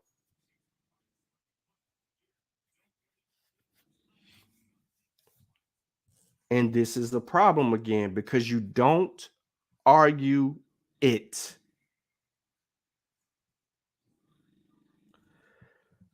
All right. One more time for the people in the far back, because I'm tired of you talking about this, bro. I done gave it like a couple of days of energy. I wasn't coming on to do this. I'm trying to give people every tool possible that we need to better ourselves, to be better researchers, better critical thinkers, and being neutral in arguments so that we can come to our own honest conclusion based on the data. Let the data take us where we need to go, not people's feelings and emotions. And right now, someone is in their feelings and emotions. So on the south wall, let's read utterance 244 on through. It says, "This is here the hard eye of Horus. Place it in your hand, that you may be sure of victory, and that he, Seth, may fear you." Breaking of two red jars. "This Unis comes to you, O Nut. This Unis comes to you, O Nut. He has thrown his father down to earth. He has left a Horus behind him. His two wings have grown as those of a hawk. His two feathers are those of a holy hawk. His soul has brought him here. His magical power has adorned him. May you open your place in heaven amongst the stars of heaven. You are indeed the unique star, the comrade of Hugh. May you look down at Wasir when he gives orders to the spirits. You stand high up, far from him. You are not of them. You shall not be of them. See, this onus stands among you. Two horns are on his head like two wild bulls. For you are indeed the black ram, son of a black sheep, born of a bright sheep, suckled by four sheep mothers. Here comes against you Horus with blue eyes. Beware of the Horus with red eyes, whose anger is evil, whose power one cannot withstand. His messengers go, his quick runners run. They announce to the one who lifts his arm in the east that the unique one is going away, of whom the God said, he will give orders to my fathers, the gods. The gods are silent before you. The Ened has put their hands before their mouths, before the ones in you of whom the God said, he will give orders to my fathers, the gods. Step to the doors of the horizon, and the doors of the cool region open themselves. You stand there, ruling over them as Geb, rulers of his Ened. They come in, they strike down evil with magical spells. They come out, their faces are lifted up. They see you as men whose rulers over the two shrines. He stands. Who stands behind you? Your brother stands behind you. Your relative stands behind you. You do not go under. You will not be annihilated. Your name remains with men. Your name comes into being with the gods.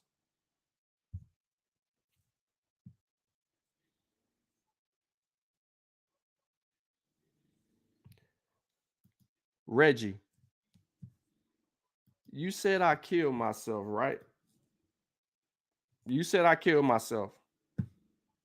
You see how arrogant you are in your own ignorance, that you don't even listen. You're not even fathoming what's happening to you.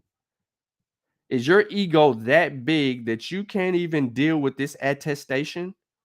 There's nothing in this that you use in your opening argument about Kemet that says black cattle.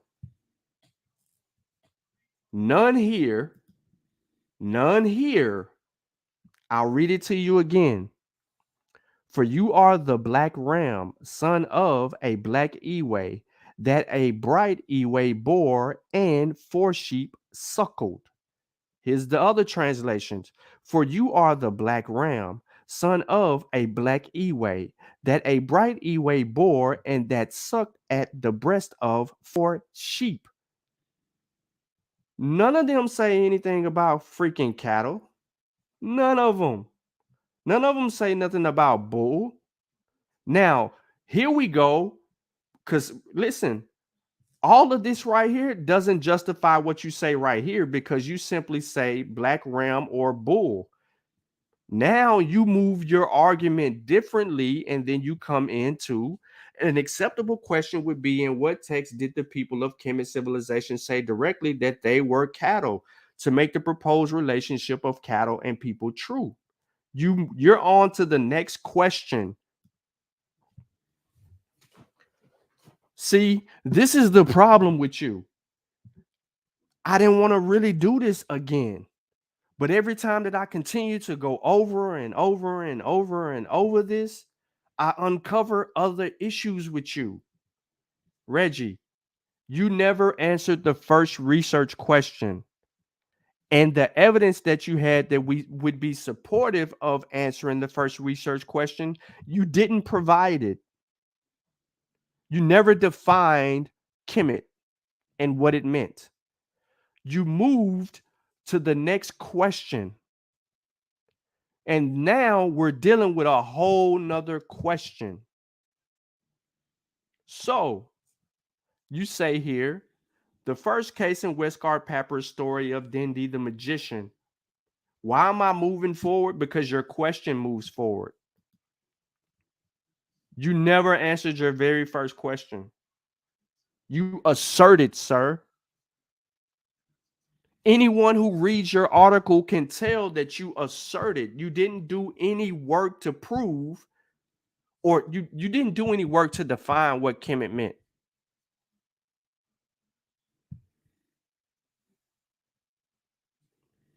You didn't define what Kemet meant. Don't tell me that you're showing syncretism. Your first question had nothing to do with syncretism. Listen, you ain't got no wiggle room. You did not define Kemet. We don't know what it means from you. We got other people's works. This is not your work.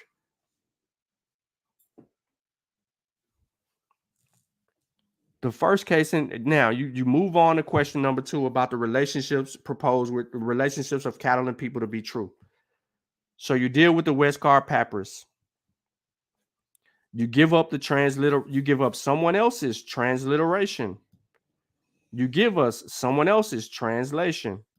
Said Jedi, but not a human being, O king, my lord. Surely it is not permitted to do such a thing to the noble cattle. So let's go be a little bit more specific. Now we're talking about noble cattle. The second case is various statements in the pyramid text and other religious books of Kemet civilization that show syncretism relationship between the people and their cult beliefs, such as the statement that the king is the sacred black ram, son of a black sheep. Watch this. The third case is King Keti's instructions in his higher Kure says, Henry met. I ain't got to read all of that. Provide for men the cattle of God, for he made heaven and earth at the desire. He suppressed the greed of the waters. He gave the breath of life to their noses, for they are likenesses of him which issued from his flesh. He shines in the sky for the benefit of their hearts. He has made herbs, cattle, and fish to nourish them. Watch what you say. This statement from Westcott Papyrus, humans are the noble cattle. This ain't even talking about no damn humans being noble cattle. What it does say, provide for men the cattle of God. Provide for men the cattle of God. Okay. Sean, you ain't making no sense, man. He talking secretism. He talking secretism, bro. He doing this and doing that, and he's saying this, that, and the third. If y'all ain't got no questions about this, man, then I don't know what's going on with y'all. So we go to Reggie's source, 23.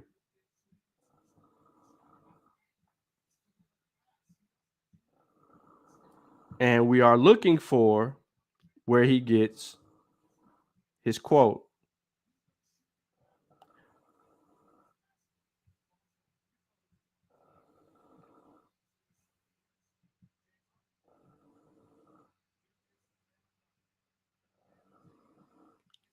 I'm looking, ladies and gentlemen. Just bear with me. The story of miracles that happened in the reign of King Khufu, Westcar Papyrus, was probably written in the Middle Kingdom. Blah, blah, blah, blah, blah. Pyramid text. Blah, blah, blah, blah, blah. Going on and on. Can I get to Reggie's where he gets his stuff?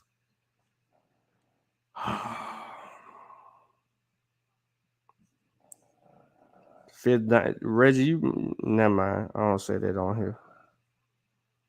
The Book of the Two Ways.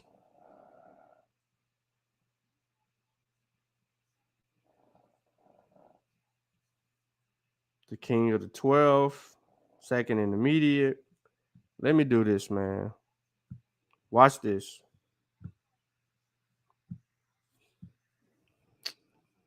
Watch what I do.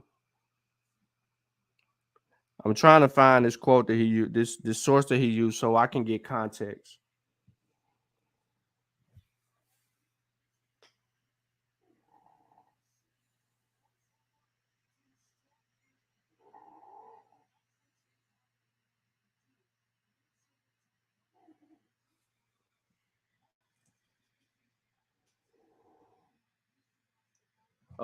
You got Chavis started.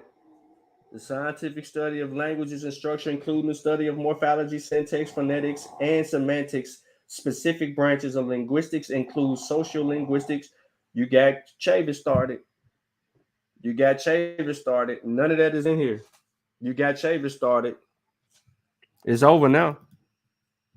We know what we're talking about, bro. There's questions with the methodology. Brendan can try to save you if he wants to. That ain't no thing. Ain't no thing for me. I ain't tripping on that. What I'm tripping on is this right here.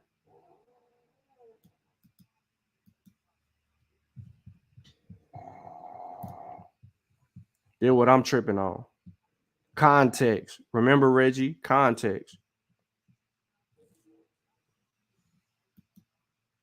Your source for what you just put in this comes from right here, right?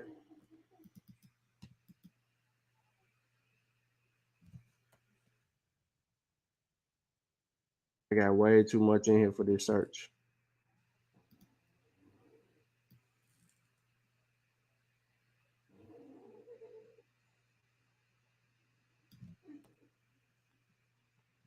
Here y'all go. So let's read Reggie's entire. Let's see what he left out. This is the entire passage right here. One generation of men passes to another, and God, who knows characters, has hidden himself. So worship God upon his way. The soul goes to place it knows. Beautify your mansion in the west. Embellish your place in necropolis and straightforwardness and just dealings. More acceptable is the character of the straightforward man than the ox of the wrongdoer. Serve God, that he may do the like for you with offerings for. Look at this. This is an offering, ladies and gentlemen. Offerings for replenishing the altars with carving. It is that which will show forth your name. Listen. And God is aware of whoever serves him. Provide for men the cattle of God, for he made heaven and earth at their desire. He suppressed the greed of the waters. He gave the breath of life to their noses, for they are likenesses of him which issued from his flesh. He shines in the sky for the benefit of their hearts. He has made herbs, cattle, and fish to nourish them. He has killed his enemies and destroyed his own children because they had planned to make rebellion. He makes daylight for the benefit of their hearts, and he sails around in order to see them. And when they weep, he hears. He has made for them the magic to be weapons to ward off what may happen. From this, it is seen that Ra is hidden, omnis, omniscient, and provident, responsive, and just. So they're talking about Ra right here, ladies and gentlemen. Humans who are created in the likeness of God and for whom heaven and earth were created must worship God and provide for their fellow people. Hypocrisy is of no avail, but God gave humans magic to ward off what may happen. So let's go right before this to understand why Reggie is using the book of two ways. The book of two ways concludes with the famous statement by the All Lord Ra that he made the four winds that every man might breathe, made the great flood that the poor as well as the great might have power, made every man like his fellow. I did not command that they do evil. It is their hearts that disobey what I have said, and made their hearts to cease forgetting the West, in order to make divine offerings the gods of the gnomes. The All Lord says, it is with my sweat that I created the gods. Mankind is from the weeping of my eye. And a little later, he adds that after the deceased has spent millions of years between Ra and Wasir, we will sit together in one place. Ruins will be cities and vice versa. Houses will be desolated house. These remarks provide rather interesting insight into the metaphysics and ethics of the Ra religion, as well as a noteworthy example of early ecumenism. These particular Coftan texts came from necropolis of Hermopolis in Middle Egypt. Whether Ra priests from Hermopolis or Heliopolis were responsible is still debatable. But another text of this same chaotic period from Heracleopolis in Middle Egypt, although it is a literary text in the instruction genre, is actually one of the most religious documents surviving from ancient Egypt. A compact section at the end provides encapsulates from the complete philosophy and theology of the Ra religion. This ain't talking about no black cattle people. This ain't referring to these people as none of that stuff, bruh. Come on here. Come on, man. Like, God. See, this is why I didn't want to say anything, bro. This is why I didn't want to say nothing. Because you sit here and you're just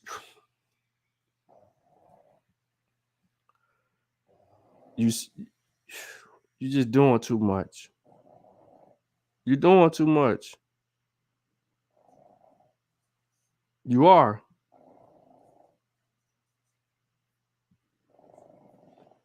The second case is various statements in the pyramid text.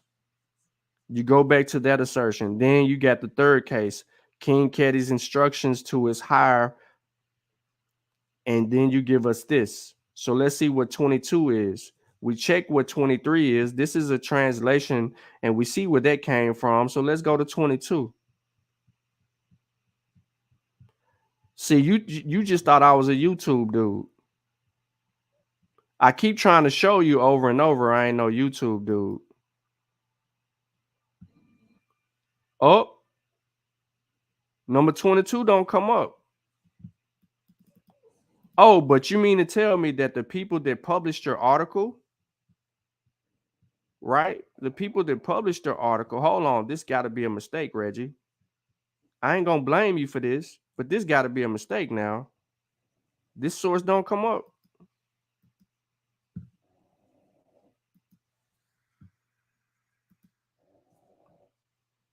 I'm gonna say the website no longer exists, bro. I'm gonna spare you on this source right here. I'm gonna spare you on that source. I'm gonna say it didn't come up.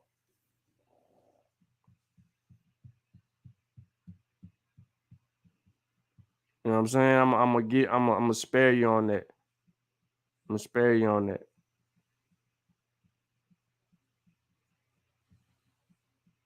See, everybody else, they ain't gonna go through your sources. They ain't gonna do this work. But here lies a problem right here. You try to, and look what you do with this after this paragraph right here. Look what you do. This statement from the Westgar Papyrus: humans are the noble cattle. The Unis Papyrus: the king is the black ram born of the black sheep. You see how you did that? You kept sheep in there, but you put of the black sheep, and it's of a black sheep. King Ketty puts in perspective the relationship of men and cattle, calling them the cattle of God. Cattle of God. You see how you did that? You're making your own assertions on text that wasn't even talking about that. That's why I went to your source, and that's why I read your source. Now I'm the worst. Now I'm the worst. Now I'm the worst.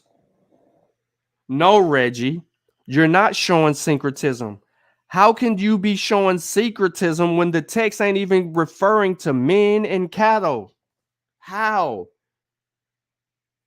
How? I'm the worst. I'm looking bad. You right. You right. I'm looking bad. You showing syncretism, and I'm looking bad, right? You didn't took this word right here, provide for men the cattle of God, and you turn provide for men the cattle of God into King Ketty puts in perspective, and Ketty didn't put that in perspective, the relationship of men and cattle, calling them the cattle of God. This is what you said. I didn't say this. You asserted that. The text don't even start out like that, bro. The source don't even start off like that, bro. How could you say that or how could you equate the two when the two ain't even going in that direction?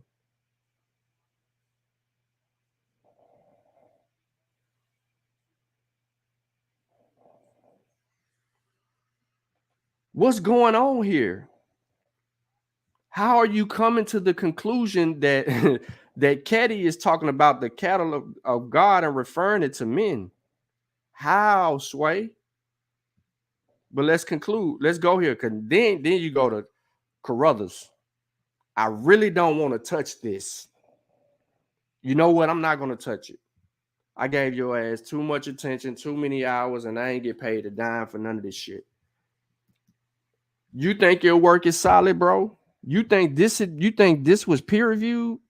You said that this was peer reviewed? You're a fucking liar. These were your friends. These were your friends. Esau, Faragee, your friends. Beatty, your friend. These were people because you're arguing against Asar. You have no work nowhere else. You contacted the one place that you actually could get this published. You were misleading, bro. This is why I said you had flawed methodology. Brendan tried to spare you and save you a little bit and say, what is this methodology? Let's take a look at it in the whole 9 yards. But you really don't provide an actual solid methodology. Look at 42 tribes. I've seen a lot worse past peer review. Right. All you got to do is write it the way that they want you to write it, in the format that they have it, in the font that they have it, in the page setting or less that they have it, and it'll pass. You don't believe me? I'll share my screen again. Watch this shit. Let's see if y'all agree with some of this. Let's see. Let me see here, buddy. It's a Zula. It's a Burroughs, all articles right here. And odd to brother, it's a Zula. Don't want to do that. You see what I'm saying? You don't want to do that because all of that, you know, and he's deceased. So I don't want to bring him in, but you shout him out in your article. That ain't supposed to be in an independent, article like that, my guy. Let me go to current issues. Let's go back. Let's deal with this. Click here to access the above edition. So when I click here to access the above edition, watch this. Naming race and white supremacy, the teaching of religion and Islam, incorporating intersectional interventions. Watch this, y'all.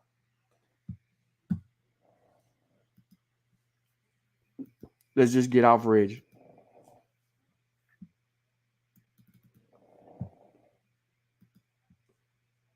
Martin Nakwin, Associate Professor of Religious Studies, Faculty Chair, and Inclusive Excellence, Fairfield University. Oh, he's got a little professor in him. Abstract keywords. Black Lives Matter. Goes through and does his thing. I admit that I could have, and for a time did skirt issues of racial justice in the courses I taught. It's a lot of I going on right here. I identify in fact of naming which Black Lives Matter exemplifies. Let's just keep going. For the purpose of the present, and keep on going. Let me hold up. Race, religion, and the war of words. A growing body of scholarship is pointing in the intersection. I don't want to read all of that. What I'm trying to show y'all is the other work that's actually published here. Look at this. Names just dropping. All you have to do is have your shit formatted in a particular manner and you could submit it. You just have to add your abstract. And if there's any keywords, then you can add that. Conclusion. Now let's go back. Did this professor have any research questions at the beginning of this article? Does he provide a methodology? No, he just has an abstract that says the need to confront issues of race and white supremacy in our teaching of religion is critical and important. But through a pedagogical convention of naming, we take the first step in inviting our students to understand the hows and whys of it. I will explore the ways that Charles Long's theory of signification and counter-signification can pedagogically deploy and incorporate intersectional interventions in the teachings of religion in America, specifically in the case of an Islam in America course. I don't know why I was botching that word. So he goes directly into his spiel. There's no research questions here, right? This is all his personal perspective and how he feels about certain things. And then he inserts some sources in here and provides some names and all these other things. He does that, right? Malcolm X and them is through this thing thick. It's 18 pages. Got some sources in here, right? You know, Reggie numbered his sources. Shout out to Reggie for actually doing that, because some articles you don't even see people do that, and but you see people source it a different way, and people still get to it. Look, I use signification, and especially counter-signification to introduce how Blackness and Muslimness have intersected in a number of significant ways, from enduring place of Islam in African American imagination and rationalization. What I'm saying to you is this, Reggie. Everybody that's in this chat right now can write an article and submit it. They need content.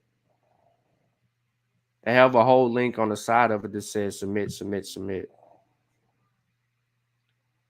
You know, I'm proud of you for putting together your argument and submitting your argument and expounding on your argument from the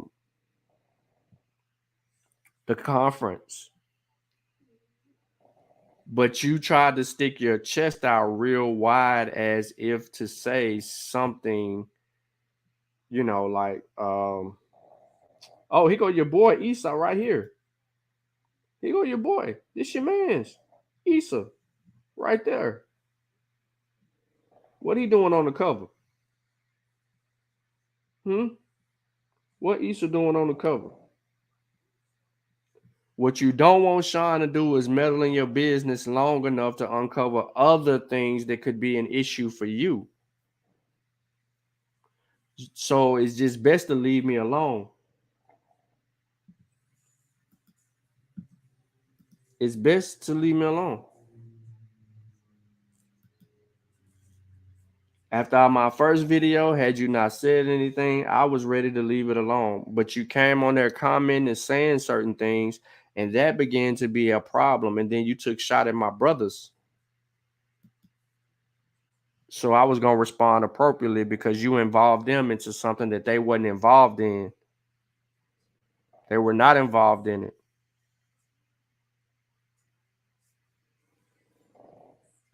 "42 Tribe says the Harvard hit piece on ADOS was worse and it was peer-reviewed. You do get in journals, bro. Esau and Faragee is your friends.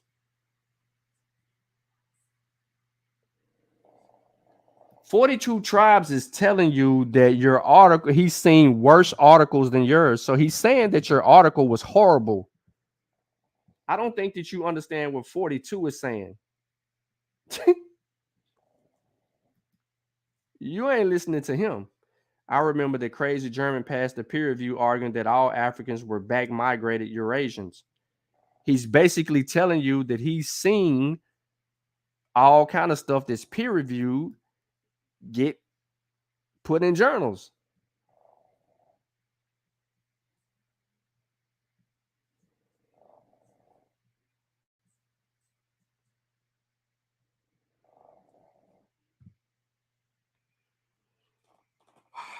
Man, this is sad, bro. You arguing and you fighting the whole stream, bro.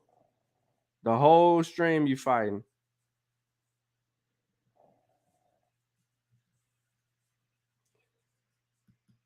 Look, Reggie gonna burn y'all books on Sinetta. That's fine with me. On another channel, I will pull up your work. I don't give a damn where you pull my work up at. You can be at a graveyard. You can be at a trash can. You can be under a rock. You can be, goddamn it, in Black Egypt. All I give a shit. You can pull my work up. I won't care. At all. I don't care where you pull it up at. It's fine by me. You ain't even got none of our books. You can't hit Unc up. He ain't got the books to send you. He got some, yeah, you do. He got some books. He ain't got all these other books that we wrote.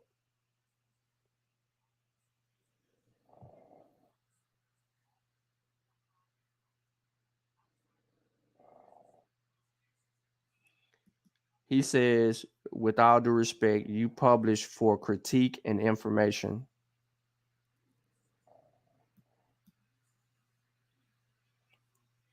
It don't matter what I do, Reggie. I write to write. If something inspires me, I go with it. The only reason that I started talking about Islam is because Lord Abba made a claim about Islam and the way that it came into Africa. So that inspired me to refute him in writing on his claim. But I also expanded the body of knowledge into other areas. So if you know anything about me, then you would know that. With that being said, Reggie, this book right here, I'll tell you a little bit about this book right here. Look who did the forward, the book burner. I got my hypothesis is chapter 1, the coming of Islam and the role of syncretism, the meaning of jihad and its use in Balad el-Sudan, the role of race and slavery played among the Muslim world, the claim, did Islam come in peace, a response to Lord Abba, the spread of Islam meant controlling trade. Last but not least, Balad al-Badan, white rule in ancient West Africa. Then my overall, which is basically a overall conclusion, and my bibliography. Now, for you, Reggie, because you never wrote a book, I'm gonna show you what this source life look like. In chapter 1 is pretty much my hypothesis. I only use one source, but in chapter 2, you'll see I got some sources there. I got some more sources. Chapter 3, I got sources. You know what I'm saying? I make it easy. Got sources there. I got sources for every chapter. I got it organized for you, Reggie. Chapter right there. More sources. Got some more sources right there. More sources. Got some more sources. More sources there. Yep. Got sources for you. And then, we'll run it down. We got plenty of books, coloring books. Reggie, you got children, you got books. You know what I'm saying? We're gonna keep on producing. That ain't it though, Reggie. That ain't it though. I'm just pulling up books that's around me. Right? You seen Unc burn this on Sinetta, right? You know what I'm saying? Then he told you he bought 10 copies on another show, but he didn't say that on Sinetta or nothing like that, that he bought 10 copies but only burned one. You know what I'm saying? Reggie. He go to chapters in this book. There you go, Reggie. You see that? See that though, right? Yep. 4 by Unc. Yep. He contributed to this book too.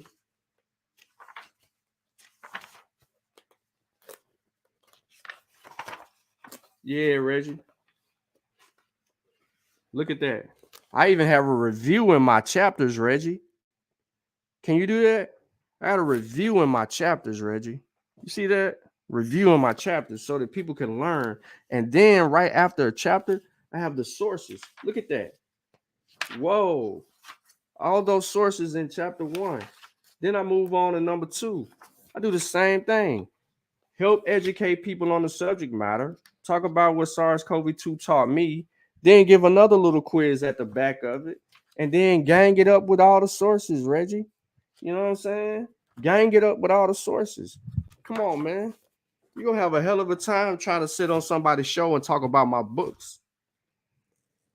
They ain't going to want to listen to that shit. That shit's too scientific for them, man. That's too much like right in there. They're not listening to you. They're not going through all of that. He says, what are the page numbers in the table of contents? Really, Reggie? Really? You think, hold on, let me ask you this. Do you think that I have to add the page numbers in the table of contents? Do you really think that I have to do that? You see my face. Do you really think that I have to do that? Watch this, y'all.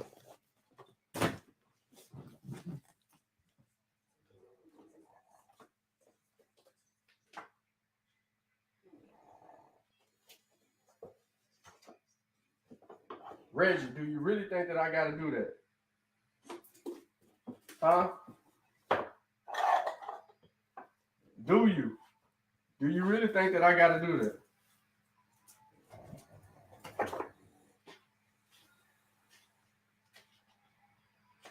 Please tell me that's. Please tell me. Hold on, I don't want you to see these books. Please tell me that's what I got to do. Do you really think that I got to really do that? Have you not seen how books are formulated? Come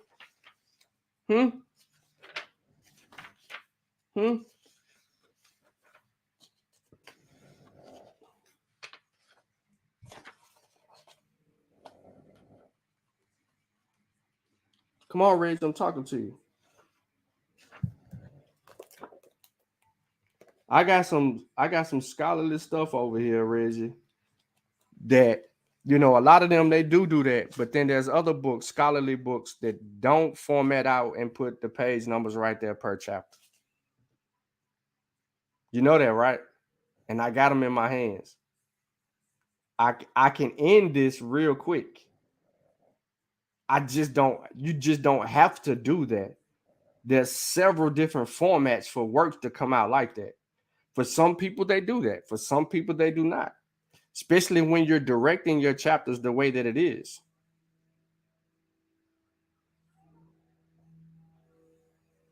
Oh, okay.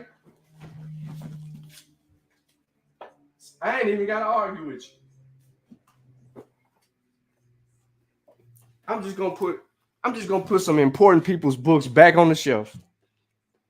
Let that be your argument. You win. Look, you win. Shout out. You win. You're right.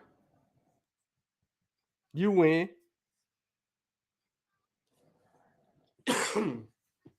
You win, Reg. You right. Find something else wrong. Find something else wrong, Reg. If that's the page numbers on the table of contents page, is that all you can find? Find something else wrong, Reg. Find something else wrong, Reg. Come on. Find something else wrong. So let's go see. I mean, I can pull it up on the screen and show everybody if that has to be done or not. I mean, there's formats out there that can tell you that. There's no written rule that says that you have to number your table of contents. There's books out there that exist that don't do none of that stuff. There's books that don't put their sources at the end of each chapter. Then there's books that do put their sources at the end of each chapter. There's books out there that put footnotes at the bottom of each chapter. Then there's books out there that don't put footnotes at the bottom of each chapter. Right? It's all writing preference depending on the authors and their style. You can't negate the information, bro, because somebody don't put a page the page numbers for this, that, and the third. That's preference. You prefer, and that's fine. I'll let you have it. You're right. You're right. You're right. I don't have to show you shit. You know everything. You know everything. I don't have to show you nothing. No matter what I show you, you right. I'm wrong. You're right. You see how easy that is? You're right. I'm wrong.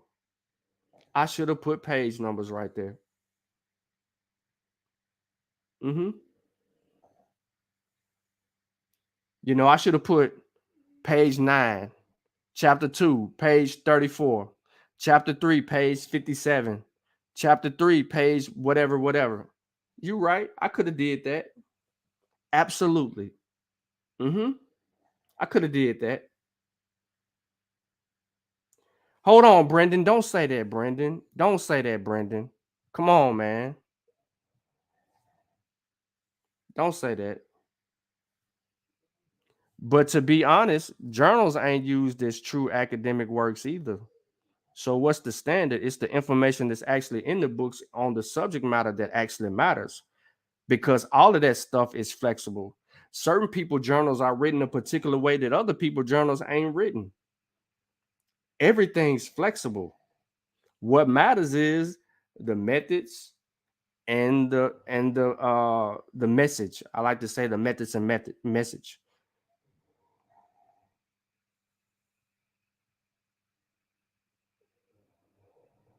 He said that will help it get into the library.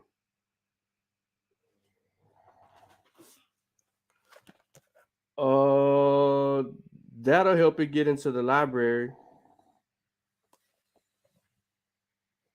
That'll help it get into the library, Reggie.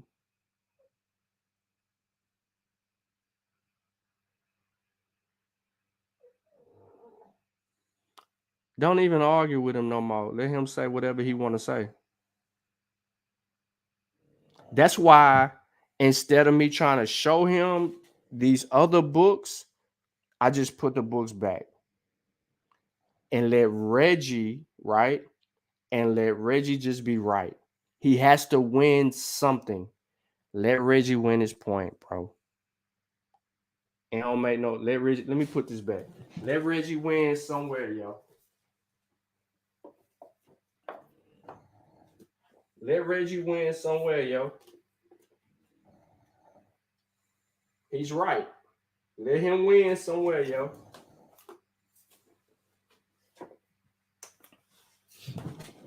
Because what he's arguing right now, can easily be done in no time. It could easily be done on any work at any time. That's small shit to a giant. So let him win somewhere. He needs to feel good today.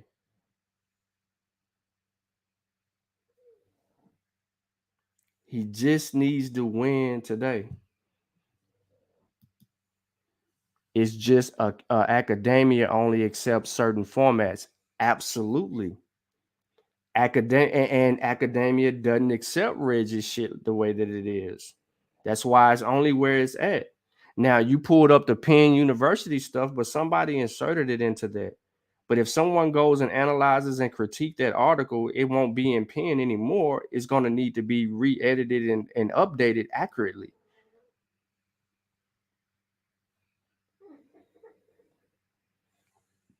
Reggie, there's a lot of shit that can get you in a library, bro. Connections can get you into a library. Did you know that my book can be, never mind. Don't say nothing. You're right. Your work is not academic. It's just a book. Thank you. Thank you, Reggie. You're right. It's just a book. Mm-hmm. It's just a book.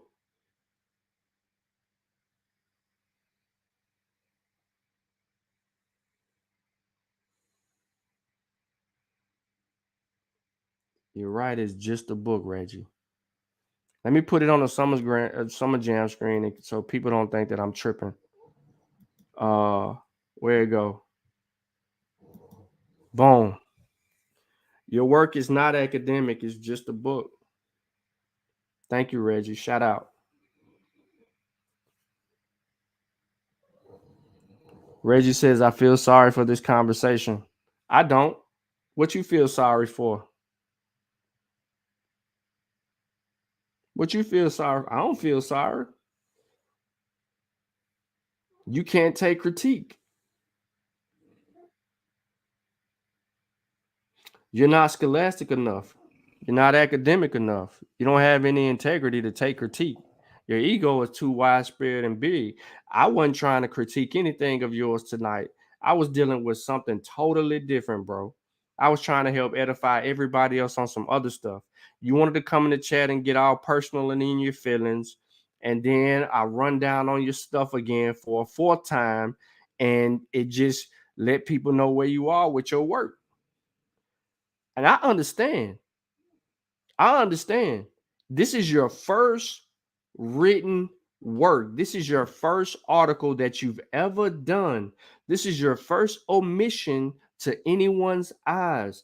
This is the first time that you've taken your time to try to put something together and argue a point that you were so passionate about that just missed the mark, and you feel a certain way about it. You felt like you had accomplished everything the people who feed you said at before taught you, and you was putting it all together in this body of work that didn't meet the mark. So I understand. You're very passionate about your only piece of work that you have out there. But Reggie, because of this book, since it's just a book that I wrote, that I put together, I got messages from people that told me, thank you for helping educate me and making an informed decision on getting the vaccine to protect myself. Thank you for the information in your book because it helped me get over misinformation and allow me to get my family vaccinated. Thank you. That's just from general people. Doctors, man, I need to get this into the hands of my patients. Hey, I like the way your book is formatted. Hold up. So let's talk about these page numbers real quick, Reg. So, a PhD from Johns Hopkins University, whose name I shall not mention. Everybody who's a part of what's been going on know who I'm talking about. I can say her name, but I just don't want to say her name right now. She is a PhD, has a PhD, works at Johns Hopkins University, my guy. You know what she said about my book? I love the way that you formatted your book. I love the fact that you put them sources right there in them people's face. You asked them questions. You did a whole bunch of stuff. And I'm going to steal a little bit of something from you that you did in your book that I liked. PhD. You know, because you say, your stuff peer reviewed among experts and with PhDs and all of that. Well, I got PhDs reading my work too. Yeah. What it look like? Oh, you don't believe that, huh, do you? You better go call your boy Unc. He up. He watching right now, probably. You better get him on the phone and ask him what them doctors saying, what they been saying about your boy work. You better holler at him. He gonna tell you. Yeah, they fucking with Sean on that book. Heavy. Plenty of doctors, yo. Interviewing him in the whole nine.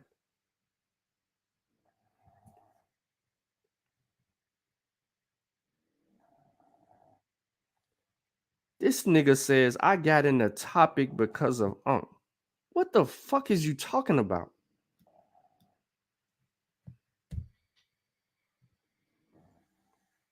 What are you talking about? Right. Oh, Goon, it ain't never, bro. It ain't this dude in here just spilling his beans, bro. He's got his emotions all in the chat. Like, what are you talking about, bro? In what discussion? I don't get it. Yeah, I was doing my own work, bro. He told you that. You need to read the book. He was just bringing me over there to clean up pseudos and misinformation. I know that he's deflecting, and that's absolutely correct. He's running around. Reggie, look, I appreciate the fact that you put something together and you put it on paper. Now you got to stand by what you put together, and you got to get prepared for it. If you scared of little old me and the things that I'm actually saying to you, Reggie, you ain't ready for everybody else when they come for your work. Because they going to break you down to the very last compound. I'm being nice. I'm just like YouTubing this shit. I could have been writing your stuff, bro. I love to write, bro. Look, let me show you something real quick. I love to write, bro. Straight up and down. I love to write. Man, I've been writing since a kid, bro. I was writing like love letters and doing poetry and all of that to people since I was a little kid. I was artistic and all of that. Like, come on, bro. I love to write, bro. You telling me to write, that's up my alley. That's up my alley. This is Pages, right? This is Pages. And as you can see, you're going to see a bunch of stuff in here, right? See, Reggie, I can go in there and I can satisfy you by I can satisfy you by, doing what you said. You know what I'm saying? I'm gonna take that criticism because no one else had said that. That's original. And I appreciate that. I can take that. But I got articles and stuff in here right here that I can submit right now to your journal, ready to go in that. You know what I mean? I'm always working to get better at my writing, Reggie. I'm always looking to improve and elevate those things so that I can be better trained in the area, so that I can stand on the shoulders of our ancestors and really move this information forward like I've been saying.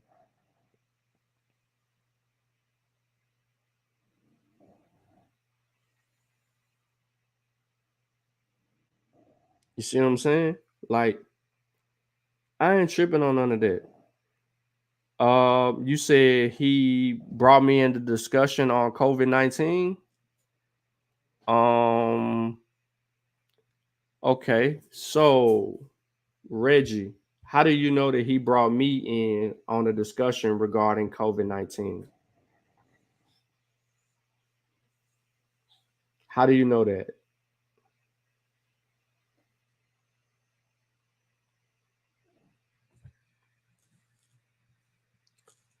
How do you know that Unc brought me in on a discussion of COVID-19? This is what he says. Unc did the most work by actually bringing the debate to a wide audience.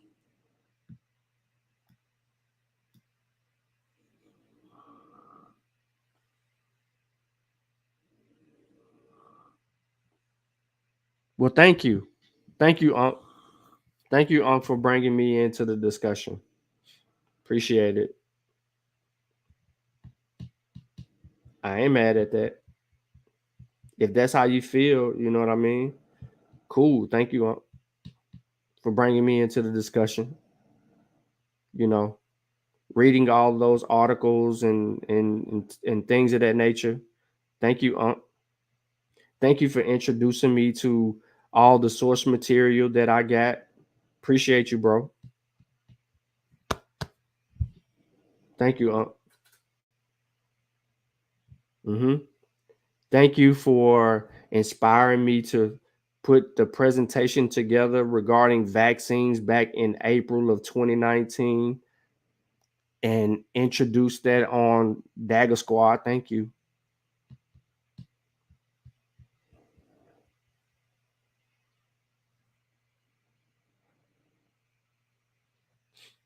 Appreciate you, Unc.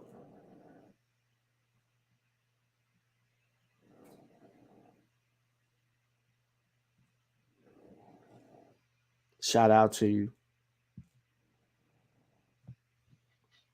Cause Reggie said all of these things, not me. I ain't say any of this stuff. I ain't taking nothing away from nothing. You're right. I'm gonna say you right, Reggie.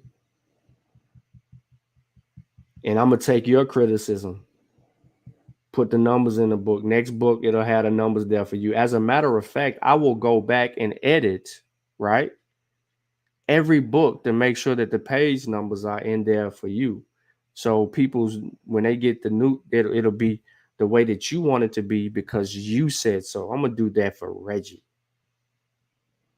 I already got my pages up. It's real easy for me to sit there and do. Boom, boom, boom, boom, boom.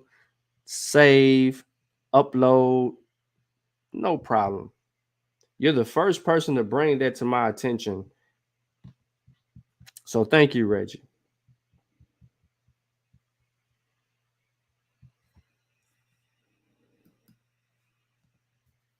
You might want to listen to Ogun. He's giving you very helpful information because it ain't looking too good for you at all. And this is why, because Chavis is telling you right now, Reggie, that I have way more information on COVID-19 than anybody. I got COVID-19 information on this channel, the Mossy Warrior Clan YouTube channel, and Science with Sean. I got 3 channels worth of information on COVID since 2019. Mm-hmm. Brother Uncle tell you that shit. When he need information, he gonna holler at me because I'm gonna have the information. Notice, I didn't need no Sonetta.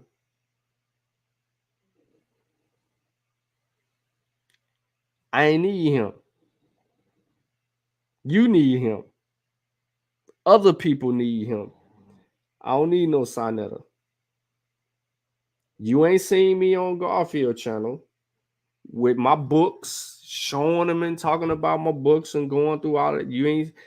I didn't need that.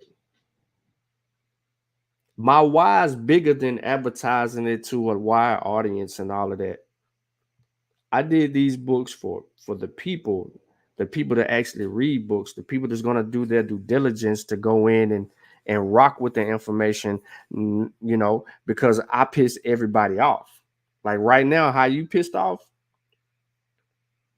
you and your feelings, you probably, your light-skinned ass is red over there in that apartment, that hot ass apartment up there on the 85th floor with the broken elevator, the high rise, old folks home. I'm just playing.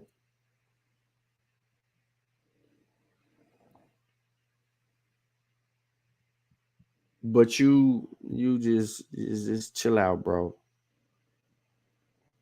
You know what I'm saying? I always said that the reason that you behave in the manner that you do and the reason that your research has gone downhill is because you hadn't had an opportunity to actually be around people that can help you keep yourself sharp, challenge you, and be able to advance in the subject matter. Like those are the things that I think that you haven't had as of late that you had earlier on in your life because of the people that you're around. That Sonetta circle, that's a circus.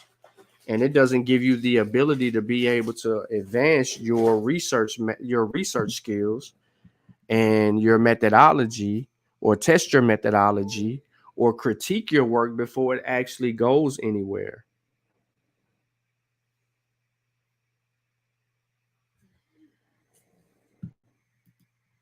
So good night to Brother Reggie. He's out of here, y'all. He finally shut the fuck up for the night.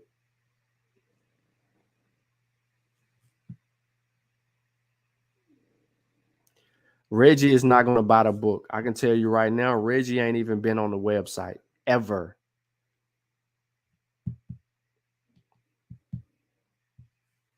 Reggie ain't been on the website. He ain't been on Sign Tree Different Branch.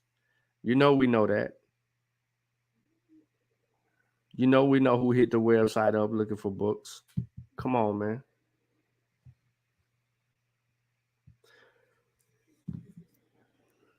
He's just capping in this rap. So what he's going to do is he's going to go on Sonetta TV in front of 300 or 400 people, and he's going to say my name a couple of times, and him and Sonetta are going to talk shit about me. And well, I don't know if Sonetta gonna talk shit now, especially after Ben and him had a conversation or whatnot. So I really don't know. Maybe he does. Maybe he bold enough to talk shit, but he's just gonna go on there and talk crazy, and and say you got this dude who's a part of the Mossy and Kofi Pi research team, a bunch of nobodies trying to critique my work. They got these books out there, ain't even got the page number in the table of contents, and yada yada yada, stuff like that. You know what I mean? That gives him the table of contents thing, gives him something to critique and argue about or try to downplay. Not the information in the book, but that. And you know what I'm saying? He really needed Brendan in here to kind of help him stave off some of the heat that he was in, because he wouldn't have been able to survive it to a degree had Brendan not tried to be friendly enough to help him survive all of that. And Brendan knows he was being just a little bit protective of Reggie, for whatever personal reasons or anything like that. Brendan was actually trying scave things off. But it's Brendan's fault that we start looking at his methodology a little bit deeper. It's his fault. Now, we can go deeper than that because he doesn't use a research model that's justified for some of the shit that he's saying in there. The problem with the whole thing is that it's not written correctly. It's written poorly and it's published. And that's just a simple fact. And this comment that was made right here isn't the instance in every situation regarding written work in academia, because there's some poorly written works in academia regarding the recent pandemic that people have submitted and got published. Poorly written. But you wouldn't necessarily know that because you ain't looking at that work or that body of knowledge. You're everywhere else on that. But I am, and I've been all over that. And I know it because I've heard other experts talking about how shit was poorly written. And I know what's going on, but yet they was published in academia. So that was cap.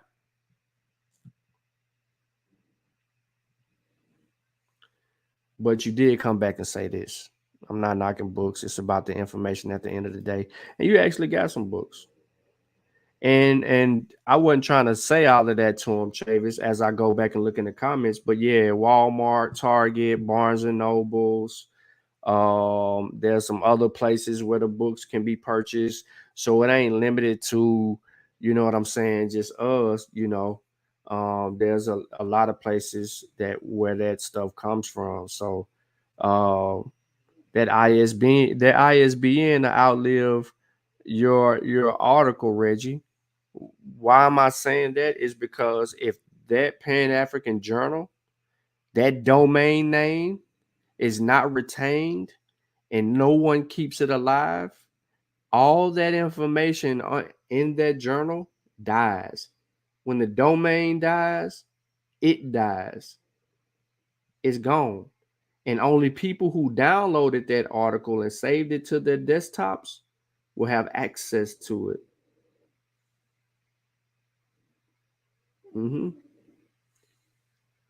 So the people that's fighting to keep it alive and going and things of that nature, that's another problem. What if it's not here next year? Your article is obsolete. All we have is Reggie did have some published work in the journal. But hopefully, you know, people will have access to it from Penn University, but you need access. You got to sign in and all of that to view that shit. Brendan, the only one who still got access to that because he was in the graduate program. And, you know, when you're in college, they give you access to a lot of the academic stuff that the laymen, the people that are not in school, can get. So it is what it is at that point.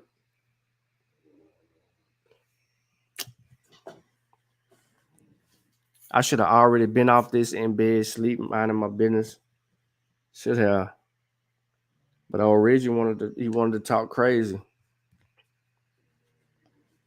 I wasn't even trying to talk about this dude, man. I was trying to talk about the ERIC system and how you can go and you can look at how to actually write certain things and research certain things and get more education from these different places of accredited, you know, more accredited sites with actual peer review works that's been scrutinized through independency and things of that nature. I was really trying to be on that vibe. I wasn't trying to shame dude or anything like that. I'm not gonna be asleep for what you talking about.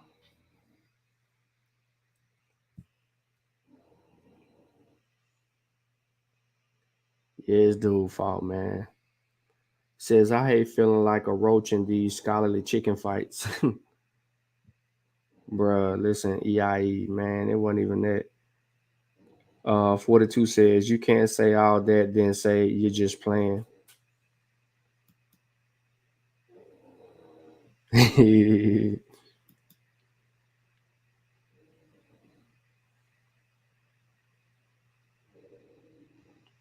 Then he tried to make it seem like I was the one that made it personal. It still ain't personal to me at all. I'm going back about 30 minutes ago. I told Netanyahu to lead with the reason and evidence behind your argument, not that you found a place to review your work. A good argument doesn't need lubrication, i.e. appeals to authority. That's facts. See, Reggie, 42 was in there going in on your work because he know that your work was written poorly. I never targeted you. I actually like you. However, you stepped in for your team. My team didn't even care nothing about your stuff, Reggie.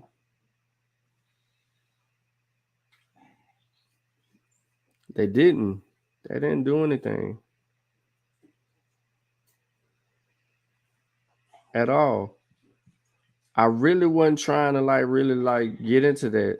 He just kind of messed this whole build up, but it is the Negro truth, so the truth came out. Dang, there was somebody talking about the Black City plan. They want to interview him. Okay. Pure said stall him out. Dude came over here on some trash.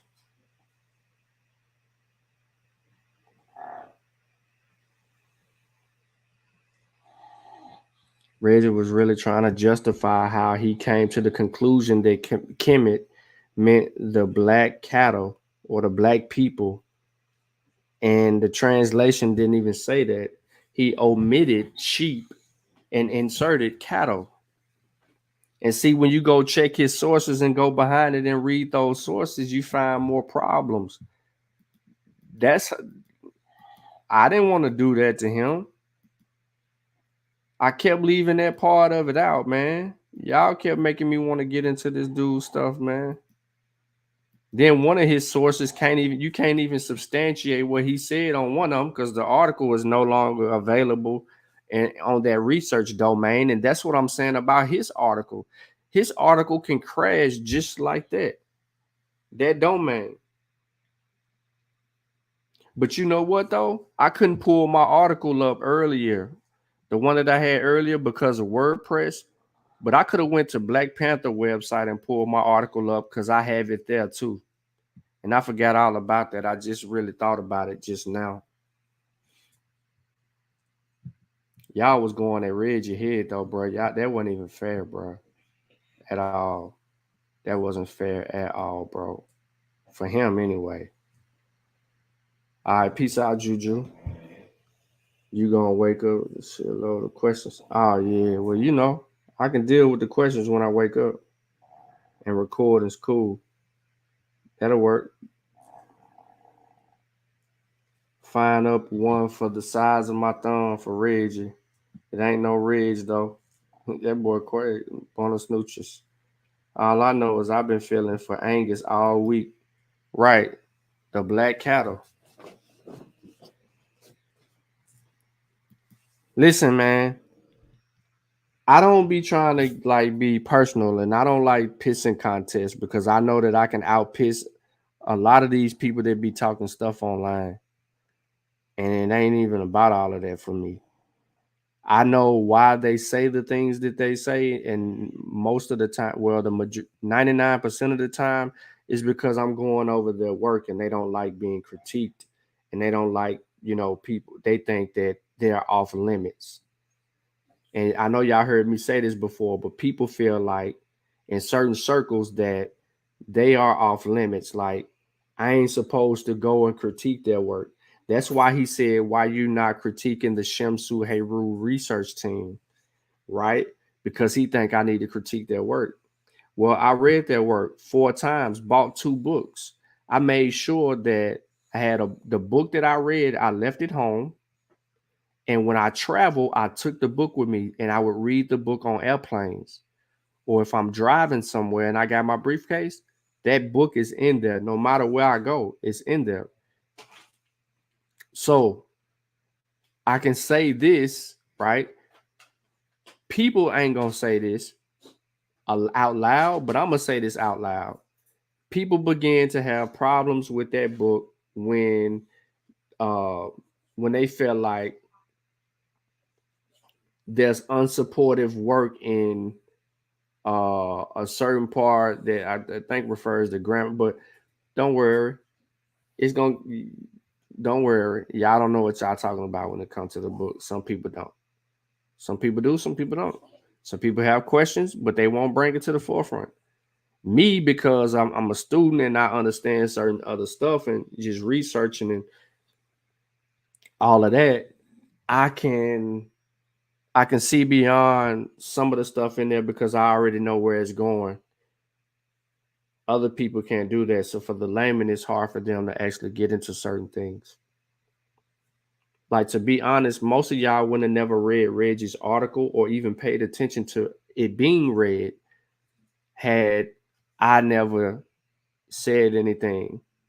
And the article been out since last year and nobody really even known anything about it. I probably have given Reggie more hits on his article in the recent 4 days than he had all last year. But he's not going to say that to anyone. And it's a shame because a lot of people don't support Reggie in that New York area that should be dying to support Reggie because he gave that community where he's from and that dude on 125th Street so much.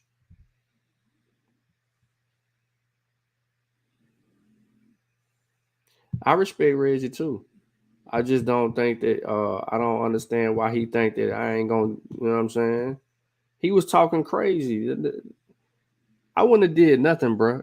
Listen, had he never got on Garfield's panel and said what he said and brought Asar and them into it and Wujawu and them try to slick that shit in there, and he just stuck to what him and Rob Bourne was talking about and Garfield was talking about, I wouldn't have never joined that panel.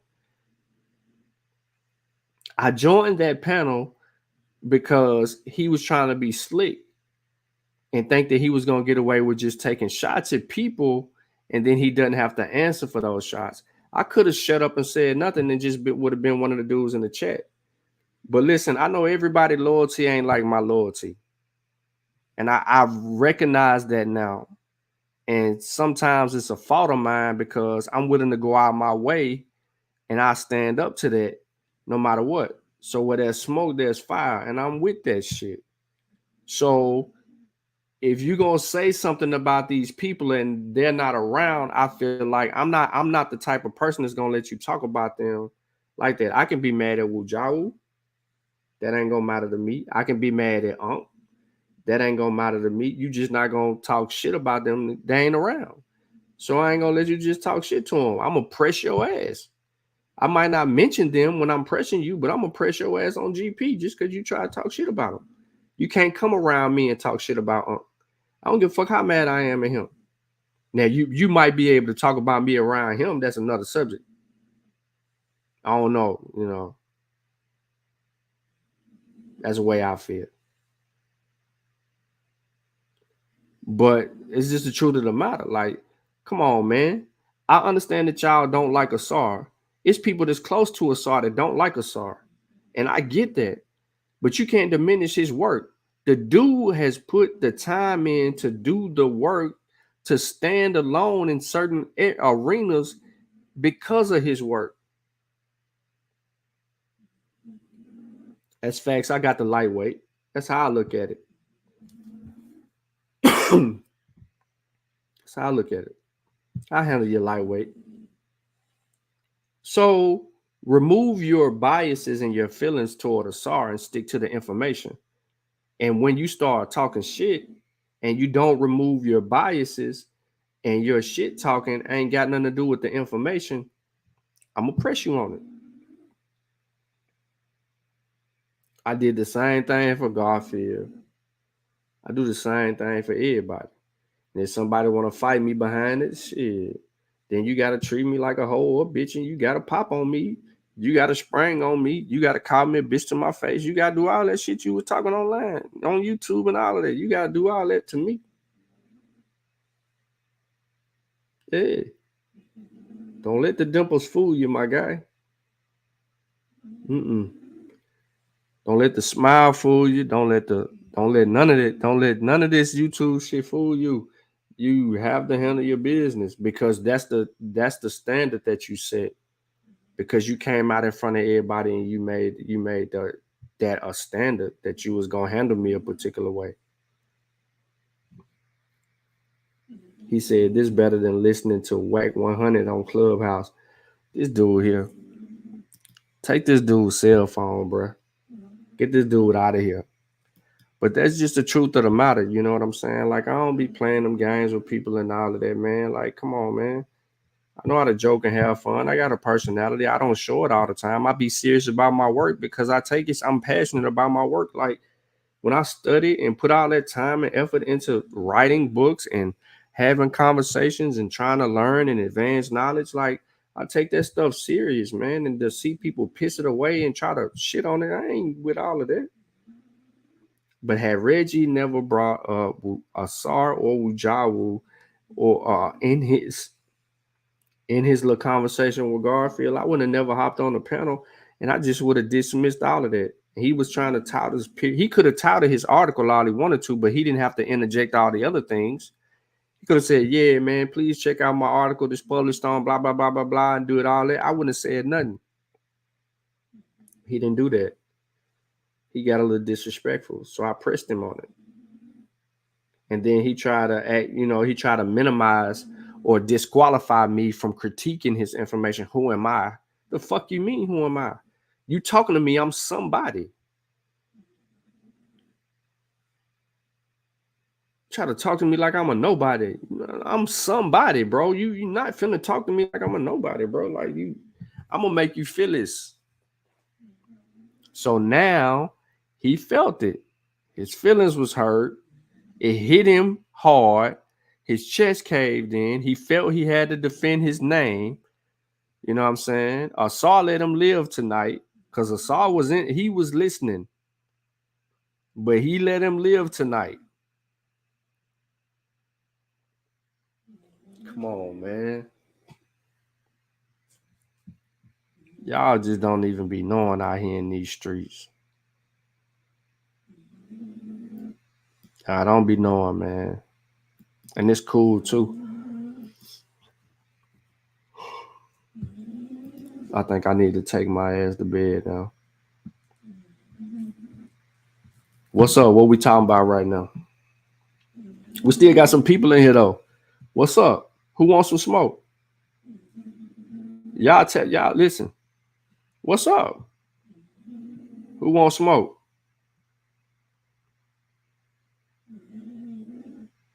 Yeah, don't let the dimples fool you, my guy. You know what I'm saying? Listen, a lot of people don't really know who I am, but I ain't never ran from no fight, no matter how big somebody was or what advantages they had over me. I don't care if it was 10 people around. I'm going to get down. I ain't scared to lose a fight. I ain't scared of what come behind you getting your ass whooped by somebody you thought that was smaller than you. It don't matter. And if I lose, you're going to fight me tomorrow. Problem is I won more than I lost. Way more than I lost. I only lost, and I'll tell you, I only lost like one. I only lost one fight. I was fighting my homeboy one day because my cousin was trying to make me fight him. And I ain't want to fight him. And they kept on trying to force me to fight. I'm like, man, I ain't trying to fight him. That's my friend. We get to fighting, boom, boom, boom, boom, boom. He lock up, boom, boom, boom, boom. I was like, man, enough. That was my only one. I take that L. His name is Duck. He a Crip now. Yep. But I ain't took no whooping. Man, that happened. I was like 10 years old, 10, 11 years old. Was I 10 or 11? Yeah, somewhere around there. I was about 10 years old when that happened. As an adult, I ain't took none. I done beat up security guards with guns on their hips. Got put out of clubs. So I wasn't going out without a fight. My cousin was smashing one of the security guard girlfriends, and we were standing on the couches, and he came and pulled my cousin. I came up off that couch, put them hands on him, and it was going down like that. But I've been fighting, though. I've been fighting people. I'm from the projects, bro. I've been fighting people for a long time, man. You know what I'm saying? Because they used to think they could punk me because I was so smaller than everybody. Yeah. But that's how it go. Feel me? The little man syndrome and all of that. He said 10, that don't count. I mean, I'm taking it at 10. You feel me?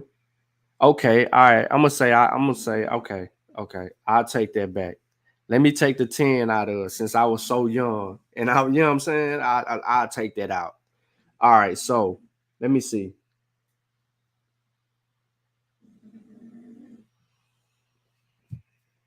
It should be like an indentation or something right here. Yeah, right here. Y'all see that? All right, hold up. Trying to get the camera view right. Right there. It's a little indentation. Y'all see it, right? Right there. Cool. All right. Now, I hate to do all that, but yeah, on this side right here. Yeah. So anyway, I'm 18. We had a Sigma party. Me, my cousin, my little cousin Corey. Nah, it's just my cousins and my homeboy Ivan Moore. Rest in peace, Ivan Moore. He no longer here. Somebody killed him, chopped his body up somewhere. We can't find it. But anyway, so it was me, my homeboy Ivan, and four of my cousins.